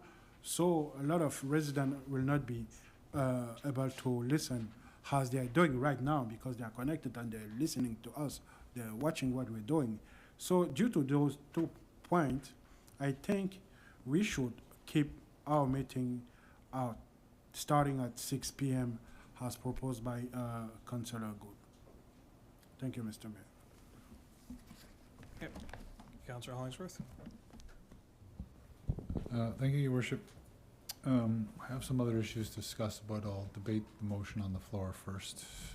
I like the idea of 6 o'clock. Typically speaking, as I've told people over the years, that if there was an issue that they felt strongly about, that historically, if you can pack the gallery, there are some councillors who may change the way they vote. I think that's kind of part of the democratic process, that you can make your presence known, and we've, the last big one I remember was the fire ban bylaw, and they're out in the hallway, and that's kind of how it should work. The problem with a 5 or 5:30 meeting is that people who work the kind of 9 to 5 job would have a really difficult time getting down here potentially. The nature of their job, if they have to stay an extra 20 minutes at work for whatever reason, they can't get here. So I understand that 5:30 kind of helps perhaps administration, and I know some reference towards consultants and stuff like that. We can kind of move along quicker. I appreciate that.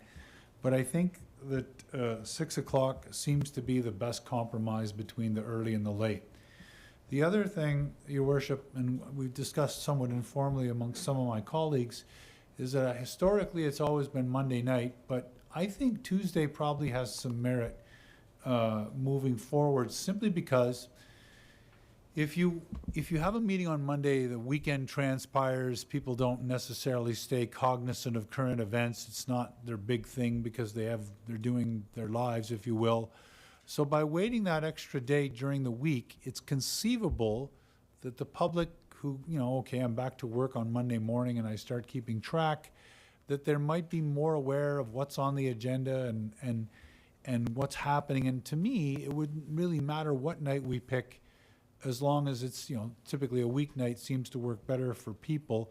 So I think while nuance might be a little bit, it may not really matter that much, I think Tuesday works better. So I'm actually going to support the motion, particularly in reference to the time. I think it's just more practical, and we can talk about being online and streaming and all that kind of stuff. But sometimes being physically present during a meeting changes the way councillors think. They do.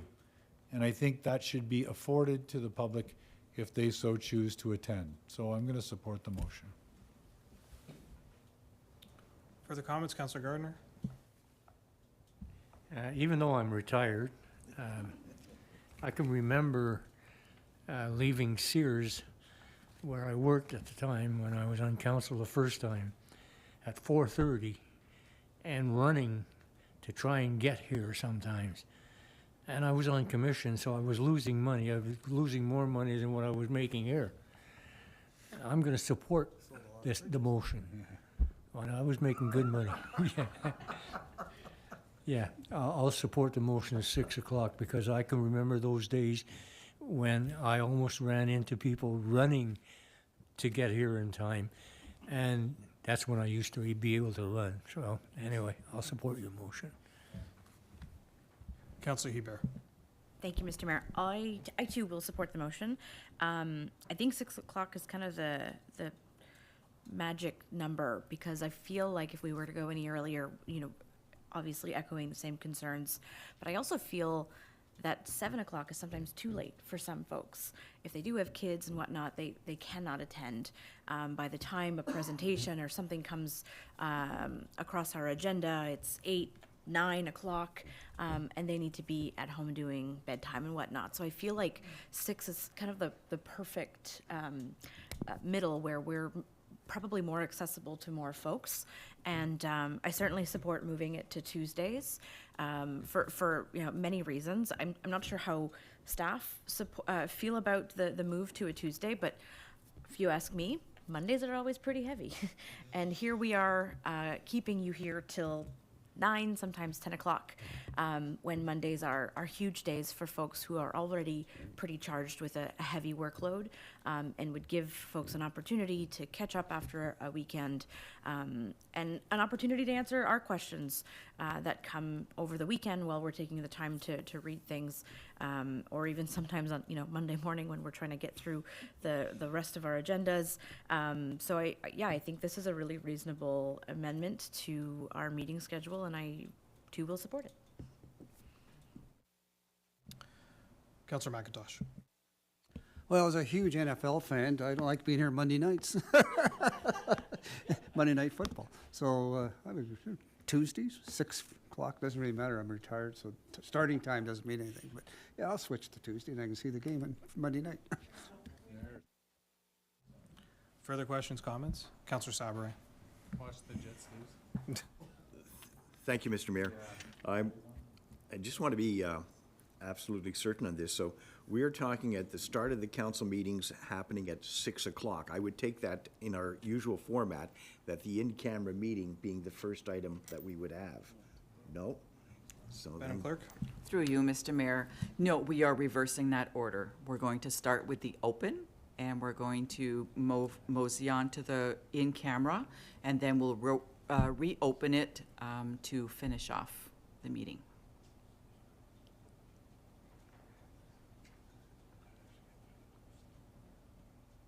Councillor Sabri, are you? Okay, fair enough. Further questions or comments? Councillor Ngunjo, then Councillor McDonald. Thanks.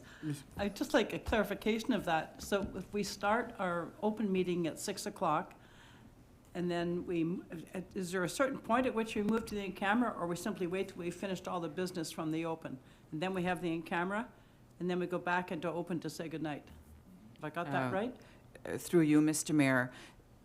Yes, so we would start with open and go until we're done with all the issues on the agenda. And then we go into close, but then we reopen to do the rise and report that we did at this meeting and then at the last meeting. So it's a summary to the public of what happened in closed meeting. Okay, so that's not going to add an appreciable amount of time. That's just a few sentences. Exactly. Paragraph at the most. Yes. Okay, thank you. I think it's a great motion. Support it. Councillor Ngunjo. Mondays are awful. Mr. Mayor, I think regarding the order of the meeting, it's another point that we should discuss, because I would like to bring or to make a motion to keep the meeting as is done now, starting by the in-camera and finishing by the open meeting. So I propose that this question being debated out of this starting time that we're discussing now. Mr. Mayor, if I may, so that means that we're delaying everything by an hour. So rather than start our open meeting at 7 o'clock, now we'd be starting at 8 o'clock. Not every time, but it happens often enough that we have 2 hours scheduled for the in-camera. So if that was to happen the way, if this motion passes, we go from 6 o'clock for the in-camera, we may go to 8 o'clock. I think it's a bit, sorry, Madam Clerk, but just to add, we do have our consultant who came and presented, Mr. O'Connor, at the last council meeting. There are best practices in this regards, and I'd ask Mr. O'Connor to remind council and remind us all of the reasons for the flow of the agenda and the timing for in-camera. I believe it relates to transparency purposes. Sorry, your microphone's not on. Can you just push down on the stem of the microphone? Thank you. That's correct, Mr. Mayor. A lot of it has to do with the transparency movements that have taken place in Ontario over the last years. We've tried to, under Article 9.1 in the revised version, tried to make sure that that goes largely with what most of municipal councils are moving towards, to ensure that the public are seeing all of the important stuff up front. And again, if you have to go in camera at the end of the day, and again, I don't say it's even necessary to go every council meeting, that would be done at the end with no one there. So it works better with a little bit more flow and more transparency.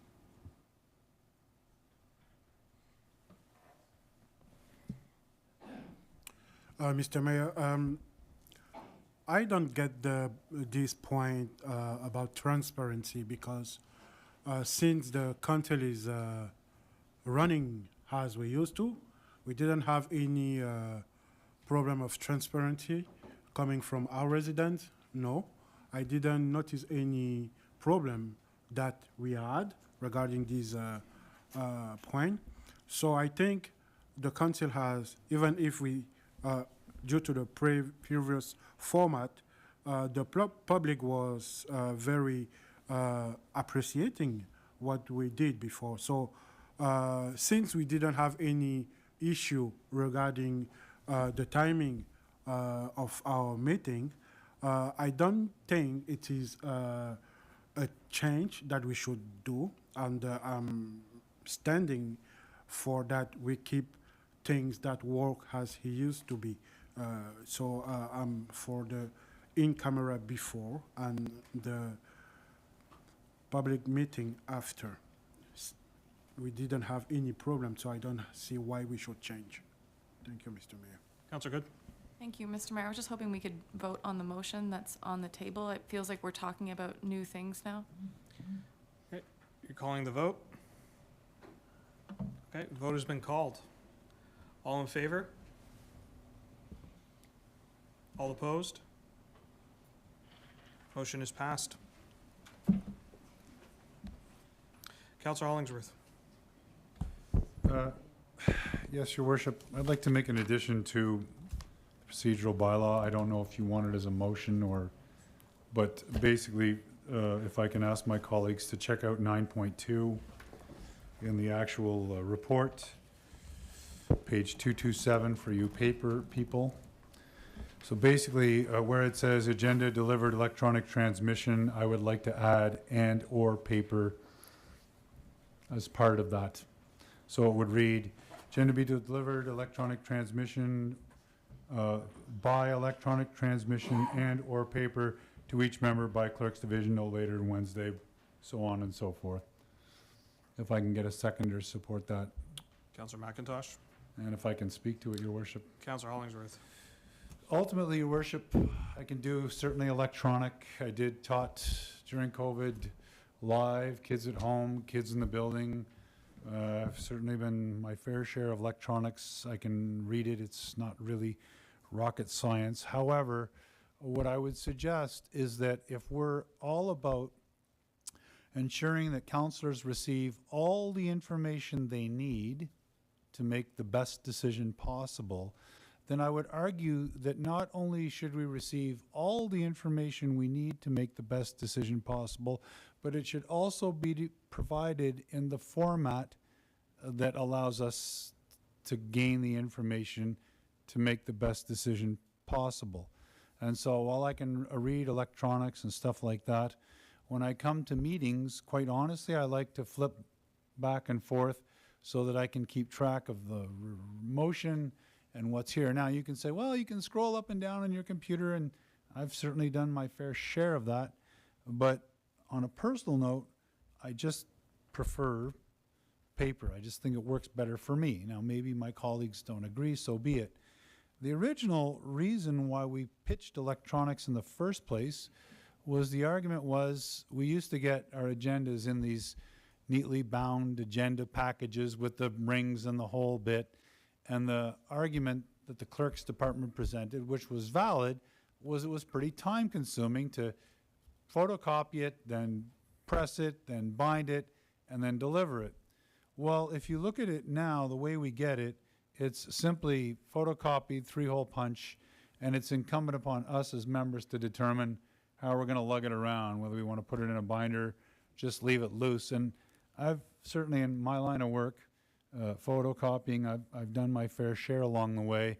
And I would suggest that if we're looking at my colleagues around the table, 1, 2, 3, 4, 5, possibly 6 depending, to photocopy 6 agendas, I don't really see it as being that onerous, in that simply you run it through the photocopier, go back and do whatever it is you need to do, and half an hour later, come back and pick up the packages, put an elastic on them. Now, if this is a delivery thing, I'm more than prepared to come down to City Hall and pick up my agenda, and maybe that's just me, but I think the real crux of what I'm asking is that if I need to gain all the information I can, which I can and should, I also would suggest I need to be able to process that in whatever method suits me best so that I can make an informed decision. Hence the reference to paper as well as electronic. Thanks. Councillor McIntosh. Yeah, I may have been born in the middle of the last century, but I'm not a dinosaur when it comes to working on computers. I spent the last 30 years of my career working on a computer 6 to 7 hours a day and doing a thing called pagination, which requires some skill. However, I prefer working with this.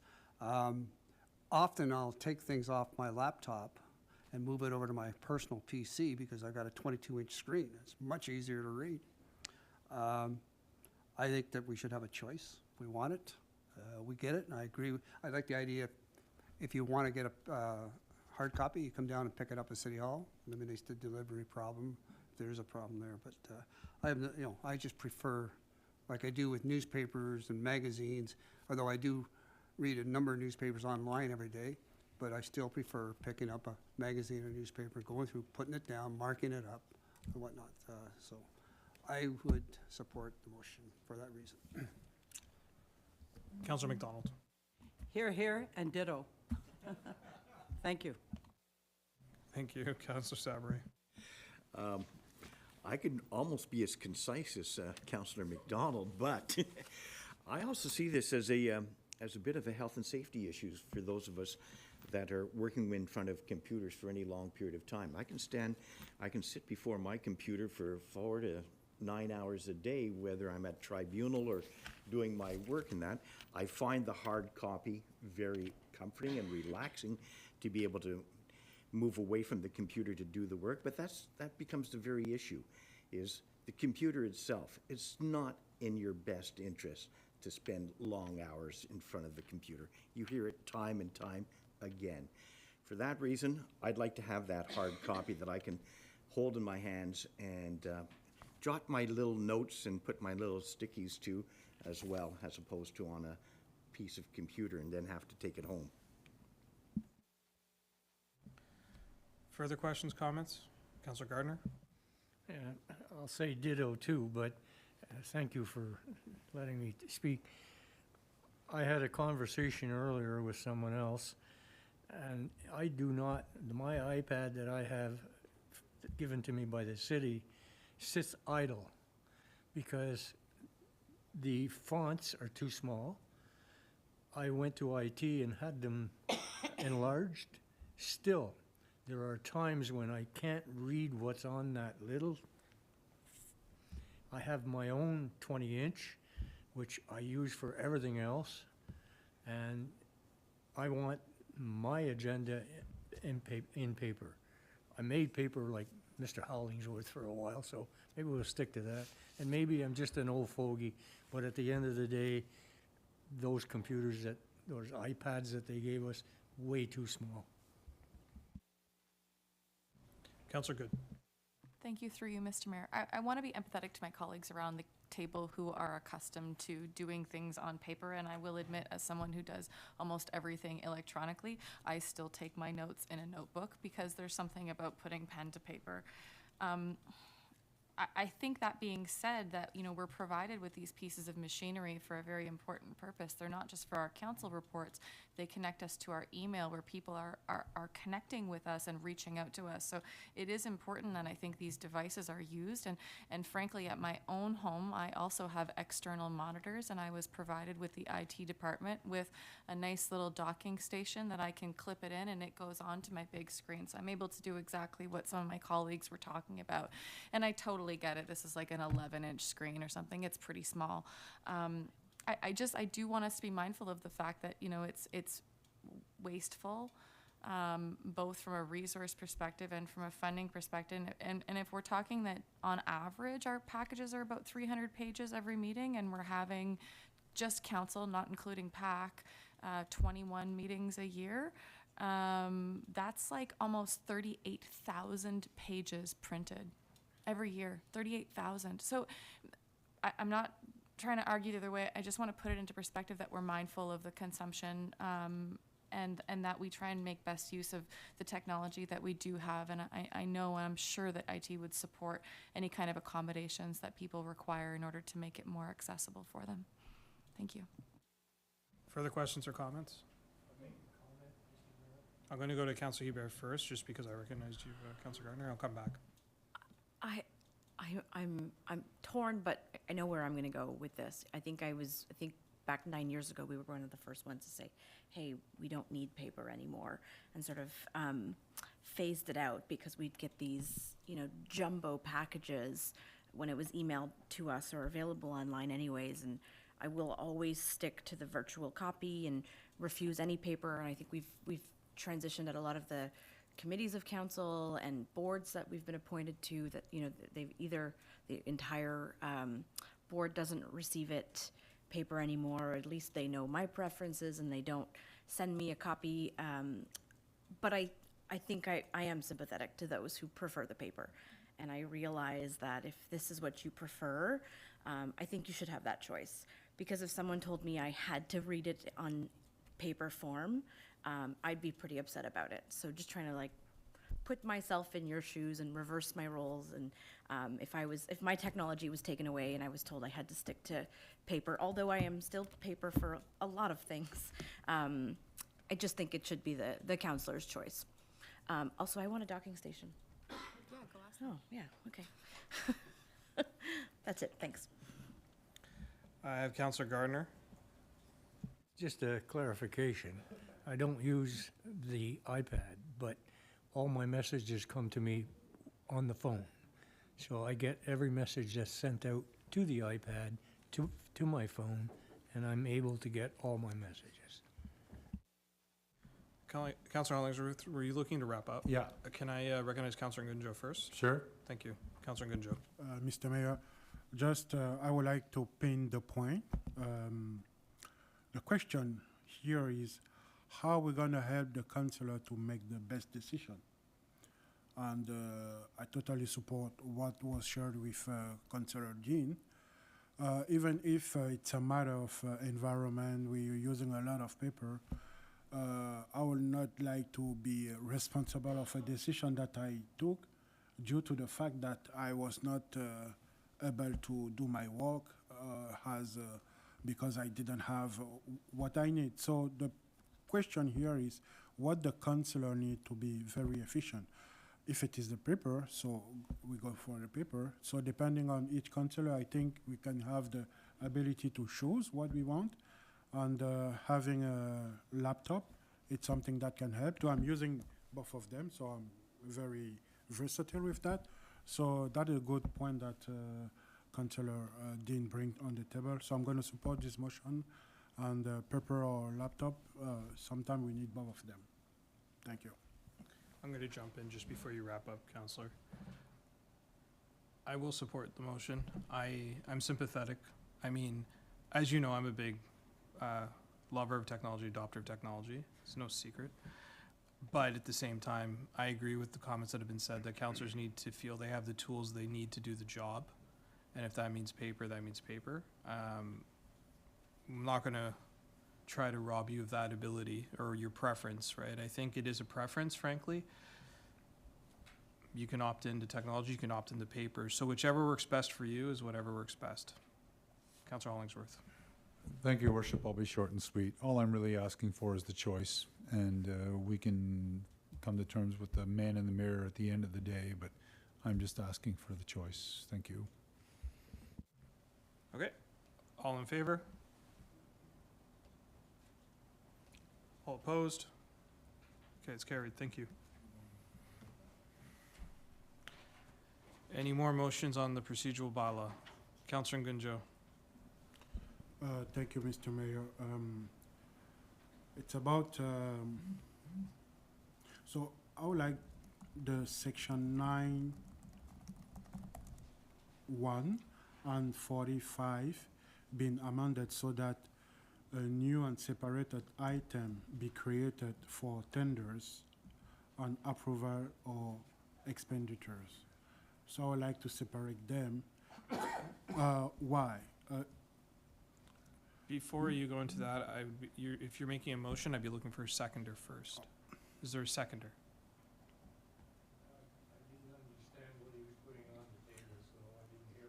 Councillor Gunjo? Sorry for that. So I will, the section 9.1 and 40.5 are giving us or are asking us to put all the items that we put under the, what is the name? to be approved.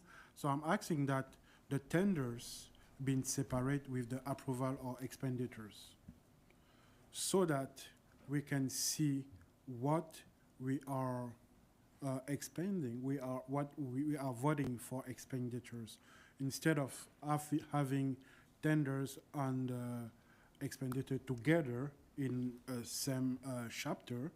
We need to see all the a list of expenditure, so we can be sure that the money that we are voting for to be expended is the right place to go, instead of having a list of tenders of expenditure that are mixed, and we just approve everything without going through the details and checking what are what are the tenders. So that is what I'm asking. Is that clear to everyone? It's the creation of a separate section for tenders, similar to what we used to have previously. Probably, I think our first term we had that. Mr. CAO? Mr. Mayor, thank you, Councillor, for the question. As you might be aware, there is a procurement bylaw that's currently being reviewed and will come to council, Ms. Bailey, end of Q1 2024 is our target currently. I think we have to reset a bit. So in a few weeks, you'll be presented with the budget. The budget gives us authority to then execute on those capital programs for which we are, for which we use delegation of authority, for which we use good governance practices, and for which we should report on from a quarterly financial, from the use of delegation of authority. So we're already looking at those bylaws, and the clerk is engaging with Mr. O'Connor and Ms. Bailey to consider all those approaches. So we recognize, Councillor, what you're saying, and we recognize that the process right now, seeing RFPs and tender, can be quite confusing and challenging, and knowing when to raise it and questions around our process. So we know that, and we know that we can do better. We know that we can bring more transparency, more accountability, flowing from that budget approval and reporting in quarterly or as needed relating to those disclosures. So I respect what you're saying. I'm asking for time based on those reviews that we're conducting, and ultimately those reviews would come to council for approval. Would you still like to make your motion, Councillor Ngunjo? Yes, I would like to make a motion if I have a seconder. Is there a seconder for the motion? No. Seeing none, motion fails. Any further motions? Councillor Sabri, then Councillor McIntosh. Thank you, Mr. Mayor. Through you, there's a couple of questions I have with regards to some of the items with regards to it. Just for clarification, on 12.6, there is a highlighted section, 12 noon on the Mondays preceding the said meeting.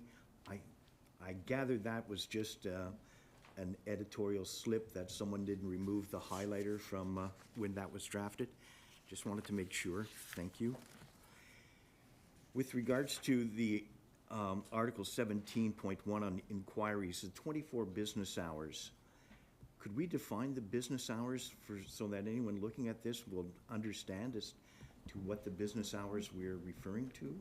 Through you, Mr. Mayor, now that the motion has passed to move our meetings to the Tuesday, we will just put 24 hours. 24 hours prior, okay. Yeah. Okay.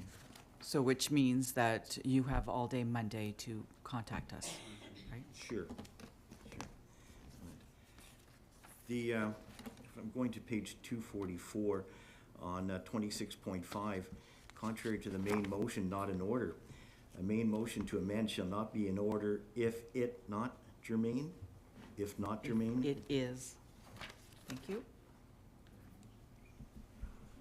This used to be Macintosh's job. Also, I'm looking at 27.9, motion to reconsider at the same meeting. There is a reference to Articles 29.3 through 29.8 apply to the motion to reconsider at the same meeting. When you turn to Article 29, There are no Articles 29.4 to 29.8. Through you, Mr. Mayor, in a meeting with Mr. Rick O'Connor, we do have to adjust a few of the numbering cited throughout the bylaw. So, Mr. O'Connor, do you have the, in Article 27, what those numbers would be? I do not have that version with me, Mr. Mayor, but we did make a number of handwritten corrections to make sure the final bylaw would be correct. Thank you for raising it. If I could, the final bit is with regards to 1711 and 1712, inquiries with regards to new term of council. The intent of a motion or direction is no longer in keeping with council's strategic priorities. That is the removal of inquiries and the notice of the closing of inquiries.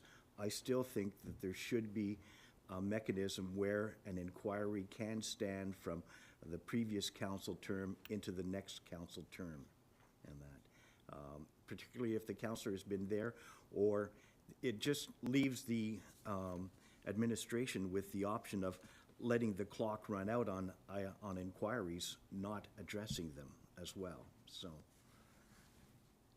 if we could take note of that, if we could look at a way in which to address that. I don't have any wording as to how to, but I think there is a procedural way in which to address it. Mr. CIO. Through you, Mr. Mayor, Councillor, I'll look to Mr. O'Connor to supplement, but my understanding is that it's reflecting a process, but that the practice would be that at the beginning, at the first meeting of a new term, that that council would make the decision relating to unresolved motions or inquiries that are unresponded to see through a tabling or a carry forward to keep those alive at the time. I'll be looking for Mr. O'Connor to supplement the practice or the. Mr. Mayor, that would be correct. It also leaves the opportunity for individual members of council who've been reelected to say, I would like that put back on the list. So it's very, very clear that the members are in charge.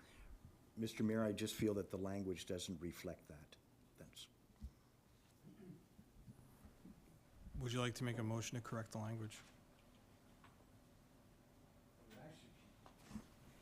I would ask if the motion is necessary to correct the language, I will move that language so that that it be corrected to clearly state the options available to the councillor with regards to continuance of an inquiry at a new term.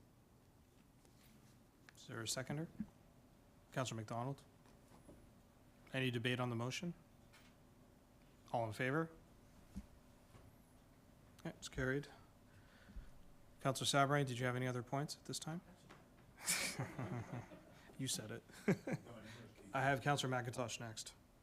Yeah, it's just a point of clarification through you, Mr. Mayor, to Mr. O'Connor. Article 7, conduct during meetings, sovereign and royal family. I'm going to just refer to the first 8 or 9 words. No member shall speak directly of the reigning king. I assume we mean one in England, not Ottawa. Is that necessary? Is that some law that every municipality has that in? No, Mr. Mayor, that is not necessary. That is a very standard clause, though, for many municipalities to have. Okay. Councillor Ngunjo. Mr. Mayor, I would like to come back to the question about timing, and I would like Mrs. Clerk to explain me how the meeting is going to be starting, the public meeting is going to be starting at 8 because that's what I heard. I would like to clarify this point. If we start the in-camera before. Through you, Mr. Mayor. So normally, we start our meetings at 5 o'clock. A motion was just passed to push that off to 6 o'clock. If we do not start with the open, it is possible that our closed meeting takes 2 hours, and that our open meeting would not start until 8 o'clock. It has been our practice to deal with everything in closed first and then go into open. So by starting the public meeting at 6 o'clock, then the closed meeting is during the later hours when the public is not here to watch or to be present. I think it's an assumption to think that the public will not be here, but I'm not going to get through that. Okay, I get the point for this question, but through you, Mr. Mayor, I have another item that I would like to discuss about. It's item 7.4, conducting during meeting. Criticism, decision, exception, reconsideration. So this, to my point of view, is against democracy. No member should criticize any decision of the council. I think if I'm not okay with a decision of the council, as a councillor, I am free to say that I am against. So I would like to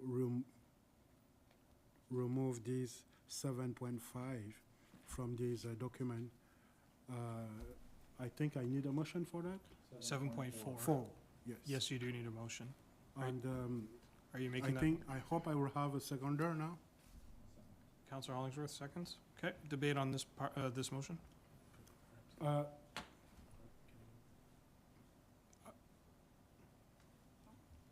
gonna. Through you, Mr. Mayor. So I'm going to read the whole text. No member should criticize any decision of the council except for the purpose of moving that the question being reconsidered. Regarding the democracy, I don't want to give any course of this democracy, but I think we are free to say what we think, even if we are not sharing the point of view of the council.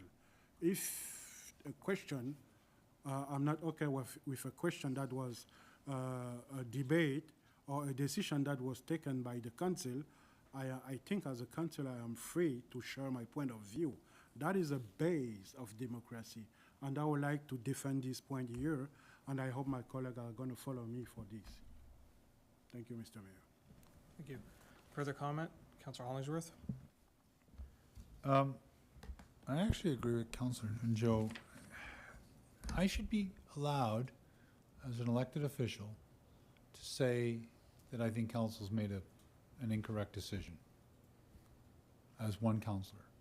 Conversely, if I'm voting in the majority, I can accept the fact that my colleagues who voted against it can also say they didn't think that the decision that I, as part of the group, supported was a good idea for whatever reason. Certainly, we all acknowledge that if there's information discussed in a closed council meeting, that needs to remain enclosed. So I'm not suggesting we go out and divulge information that we're not supposed to divulge, but in the nature of this council meeting tonight, anybody can sit and watch us debate, and when it's all said and done, they can say, hey, I noticed you didn't support that motion. I wasn't sure why, and I can say, well, I think it would cost too much money. I think that doing this is going to be really expensive, and that's why I didn't agree. So I don't see where I'm being particularly disrespectful, but I am, I think, elected to not always just categorically agree, and I don't think I should be obliged to support a decision that I've already on public record said I didn't support. As soon as I raise my hand opposed to it, I'm on record saying I don't agree. So I agree that that particular provision should be stricken. I think we should have the right to agree or disagree with the majority of council. It's the nature of democracy. So I agree with the suggestion. I have Councillor Bennett and Councillor McDonald. Thank you, Mr. Mayor, through you. I'm just wondering if the intent of this particular clause is that, so if a business board decides they're going to make a new decision and 8 of the 10 board members vote to go a certain direction, that the other 2 aren't undermining the decision being made So once a board makes a decision, well, then that's the decision that was made, and the corporation is gonna move in that direction. And so I think that, is that this clause here so that we don't have people running around undermining the decisions of the council? Is that what the intent of this is? Because that's the way it would work in business world. Madam Clerk? Mr. Mayor, if I may, I think I would like to refer this question particularly to our consultant, Mr. O'Connor. Mr. O'Connor? Mr. Mayor, if memory serves, this is in your existing bylaw. So we haven't changed this section, to my knowledge. The question here is, and again, I would want to compare and contrast it before I made a recommendation on it as to what your code of conduct says, because those types of things seem to align themselves with whether or not members of council, because it's often in codes, that you can't go out and criticize a decision of council. You can speak your mind, you can say you did not vote in favor of it, but Mr. Mayor, I'm not certain I'm the person to do that without the Integrity Commissioner being here. But I would be pleased to go back and look at it in due course and compare and contrast it with your code of conduct. I think I'd like to hear that, I just want to know why that clause is there, because to me, if it was, speaking from a business, it would be, so, 8 of us decided that we wanted to honor Bob Turner or the thing, and 2 of us don't, and they're running around after the meeting is done, doing everything they can to undermine that decision. I think that's probably what it's there for, but I think it's worth, at least finding out why it's there. I have Councillor McDonald next. Thank you, Mr. Mayor. And as I don't support the motion. I think it speaks to the danger to 7.3, that one should speak in debate only and not on any subject other than the subject in debate. And to my mind, that is any material related to the motion that's on the floor. But once a vote is taken, that motion is closed. And so if one were to speak against it again, because presumably a person who doesn't agree with a motion will speak against it during the debate, and then after the vote, then what do? Rant? Like, what do you call that? You just, everybody take the turn. I didn't like it because we've already heard why you don't approve it or whatever. So I just think it would make for great chaos. People would just be speaking extemporaneously anytime. It wouldn't even have to be about the vote they just lost. It could be about anything. And we don't allow that. So I don't support the motion. I think you have plenty of time to make your points against a motion while it's alive, but the vote killed it, unless, of course, you want to bring it up to be reconsidered, and you have the opportunity to do that. It's allowed, so I don't support the motion. I have Councillor Good. Thank you, through you, Mr. Mayor. When I read it, I'm reading it differently, and not that it would conflict with any kind of point of order where we're debating the motion on the table and we have to stay on topic, et cetera. But I see it as something akin to what Mr. Hollingsworth, Councillor Hollingsworth said in regards to, after a meeting, you debrief. We talk to people in the community. That's part of our job. And if you have voted against something, it seems to me in good sense that you could explain that reason why you voted against something, why you disagree with something. And what concerns me about it is that if you were to have that conversation, then all of a sudden you're getting tapped on the shoulder by the Integrity Commissioner that you've breached the procedural bylaw because you've said, hey, I disagree with that decision that was made because of whatever reasons we have. And I agree with my colleague that, you keep your disagreements at the table. I don't think it would cause any kind of chaos. Certainly, in terms of code of conduct, any kind of vexatious comments or anything to that effect, to me, that would be naturally unacceptable. But criticism is healthy, and I think I do agree that it's part of the democratic process, and we are not voting by consensus, we're voting by majority, and at the end of the day, we represent ourselves. This is not to go and harp on things, but to allow us to be human and to engage with people and to be honest with our own real criticisms of the issues at hand in our community. So I would hate for someone to be penalized for communicating their own criticisms about decisions that were made that they voted against. And so I will vote in favor of this motion. Okay, I have two speakers who want to speak again, but I'm going to recognize Councillor Hebert first, then I'm going to go to Councillor Hollingsworth and Councillor McDonald. Thank you, Mr. Mayor. I'm not sure if I raised my hand, but I did make a facial expression that you probably recognized. I tend to do that too often. I guess I'd like some clarification. I think this doesn't prevent us from, in the community, someone saying, oh, hey, that motion, it went this way, and you didn't vote for it, and then us saying, yeah, no, I didn't support it, and that's how it landed, and, you know, now we've made a decision, and we must proceed with that decision. I don't think it prevents us from saying that and explaining to residents the process that took place and the way we voted. Maybe some clarification. I don't think we can never explain how we voted in the past if it was opposed to how the decision turned out. I think this is really, you know, just continuing to maybe badmouth a decision and reaching out to media and like I think if it really escalated to something extreme, then maybe the integrity commissioner would get involved. But I think this is just to encourage folks to just like, we disagreed, that's fine, we're moving on. It's how I'm seeing it. Maybe, I don't know if I'm making sense. Mr. O'Connor? Thank you, Mr. Mayor. I think I think council is coming around to a very good discussion on this. Article 7 is about conduct during meetings. So I want to be clear about when I was referring to the code of conduct because the comment came out that, well, you know, I'm speaking in public. You're speaking in public. That may be, as I said, an issue with your code of conduct. I do want to share, Mr. Mayor, that there are a number of situations across the province of Ontario where integrity commissioners have been asked to come into council meetings because of behavior among members of council. In fact, I've written about this and I'm very opposed to it. I think what council does during its meetings is governed by exactly what you have here, which is your procedure bylaw. So as I was trying to say, what you do outside might be something that's a code of conduct issue, but what you do here is the sole item here is that you shall not criticize a decision of council, but it's while you're sitting here at council. It is not explaining your votes to your residents, which I can only imagine you do on a regular basis, Mr. Mayor. Okay, Councillor Hollingsworth and Councillor McDonald.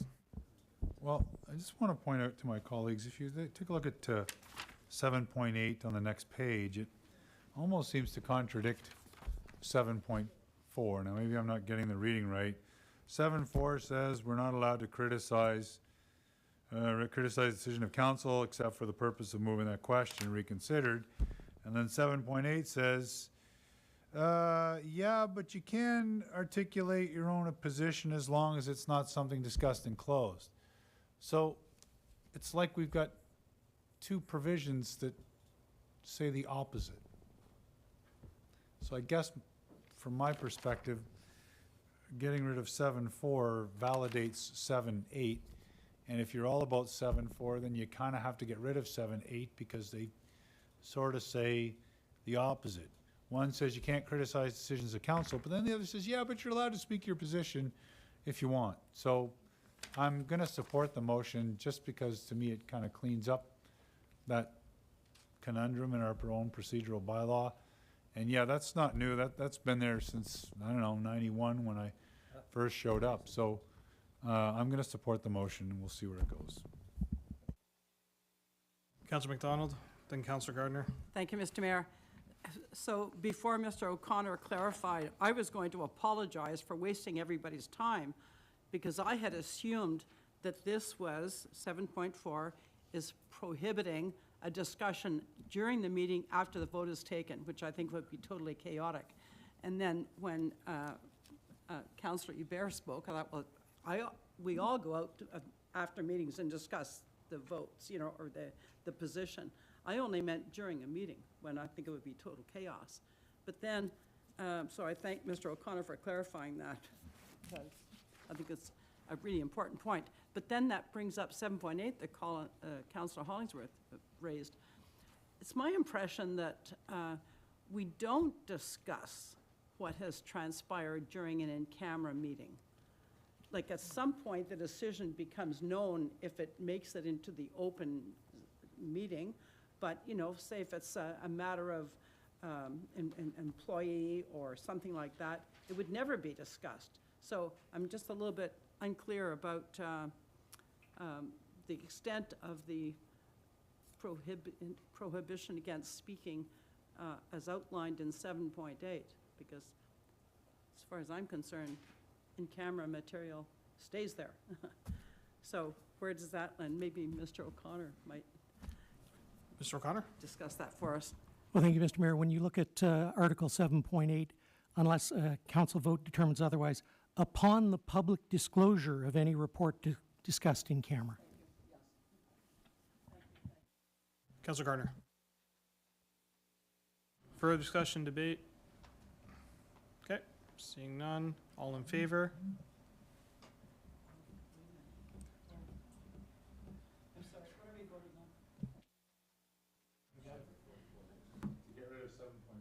To remove the clause from the procedure bylaw, 7.4, to remove that clause.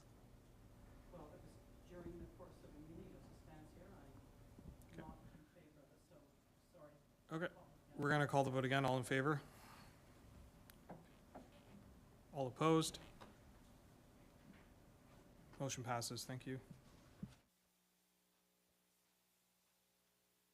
Any further motions with regard to the procedural bylaw?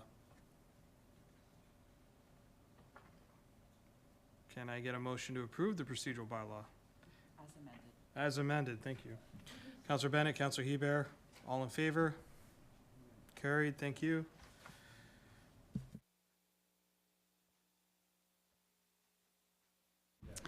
Our second bylaw for discussion is bylaw 2023-115, to provide for the supply and distribution of water and a collection of rates for the use of water and water-related services.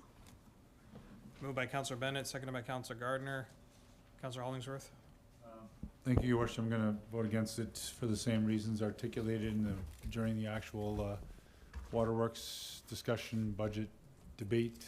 I don't need to repeat, so I'm gonna vote against the two bylaws. Okay. Further comments? Seeing none, all in favor? Keep your hands up for all in favor. There's some confusion there. Okay, hold on. Sorry, because there were hands going up and down, I need to restart that so we have some clarity, please. All in favor of the two bylaws? Thank you. All opposed? Motion passes. Thank you. We're almost done. I know it's late. Just to clarify, Mr. Mayor, that motion was for both bylaws 115 and 116? Yes. Thank you. That's my understanding. And so the next one for discussion is bylaw 117, to authorize the spending of expenditures in the current year prior to the adoption of operational budget. Motion. Councillor Bennett, Councillor Gardner. Discussion. All in favor? Opposed? Carried. And our last bylaw for adoption is bylaw 120, collective agreement with QP 5734. Motion. Councillor Bennett, Councillor McDonald. All in favor? Carried. Thank you. So now we stand at reports from committees, Mr. Mayor. Any reports from standing committees of council? Okay, seeing none. Sorry, my agenda closed on me. I think it's trying to give me a sign. I think it's just trying to tell me to go home. Madam Clerk? We are looking for a motion for the confirming bylaw. Motion. Councillor Bennett, Councillor McDonald, all in favor? Carried. Thank you. Adjournment. Councillor Bennett, Councillor Ngunjo, all in favor? Carried. Thank you very much, everyone. Thank you. We'll amend the date as required, Councillor Sabran, but good catch. Just want to thank everyone, wish everyone happy holidays, Merry Christmas. We are adjourned for this year. Happy New Year to everybody. Good night, bonsoir.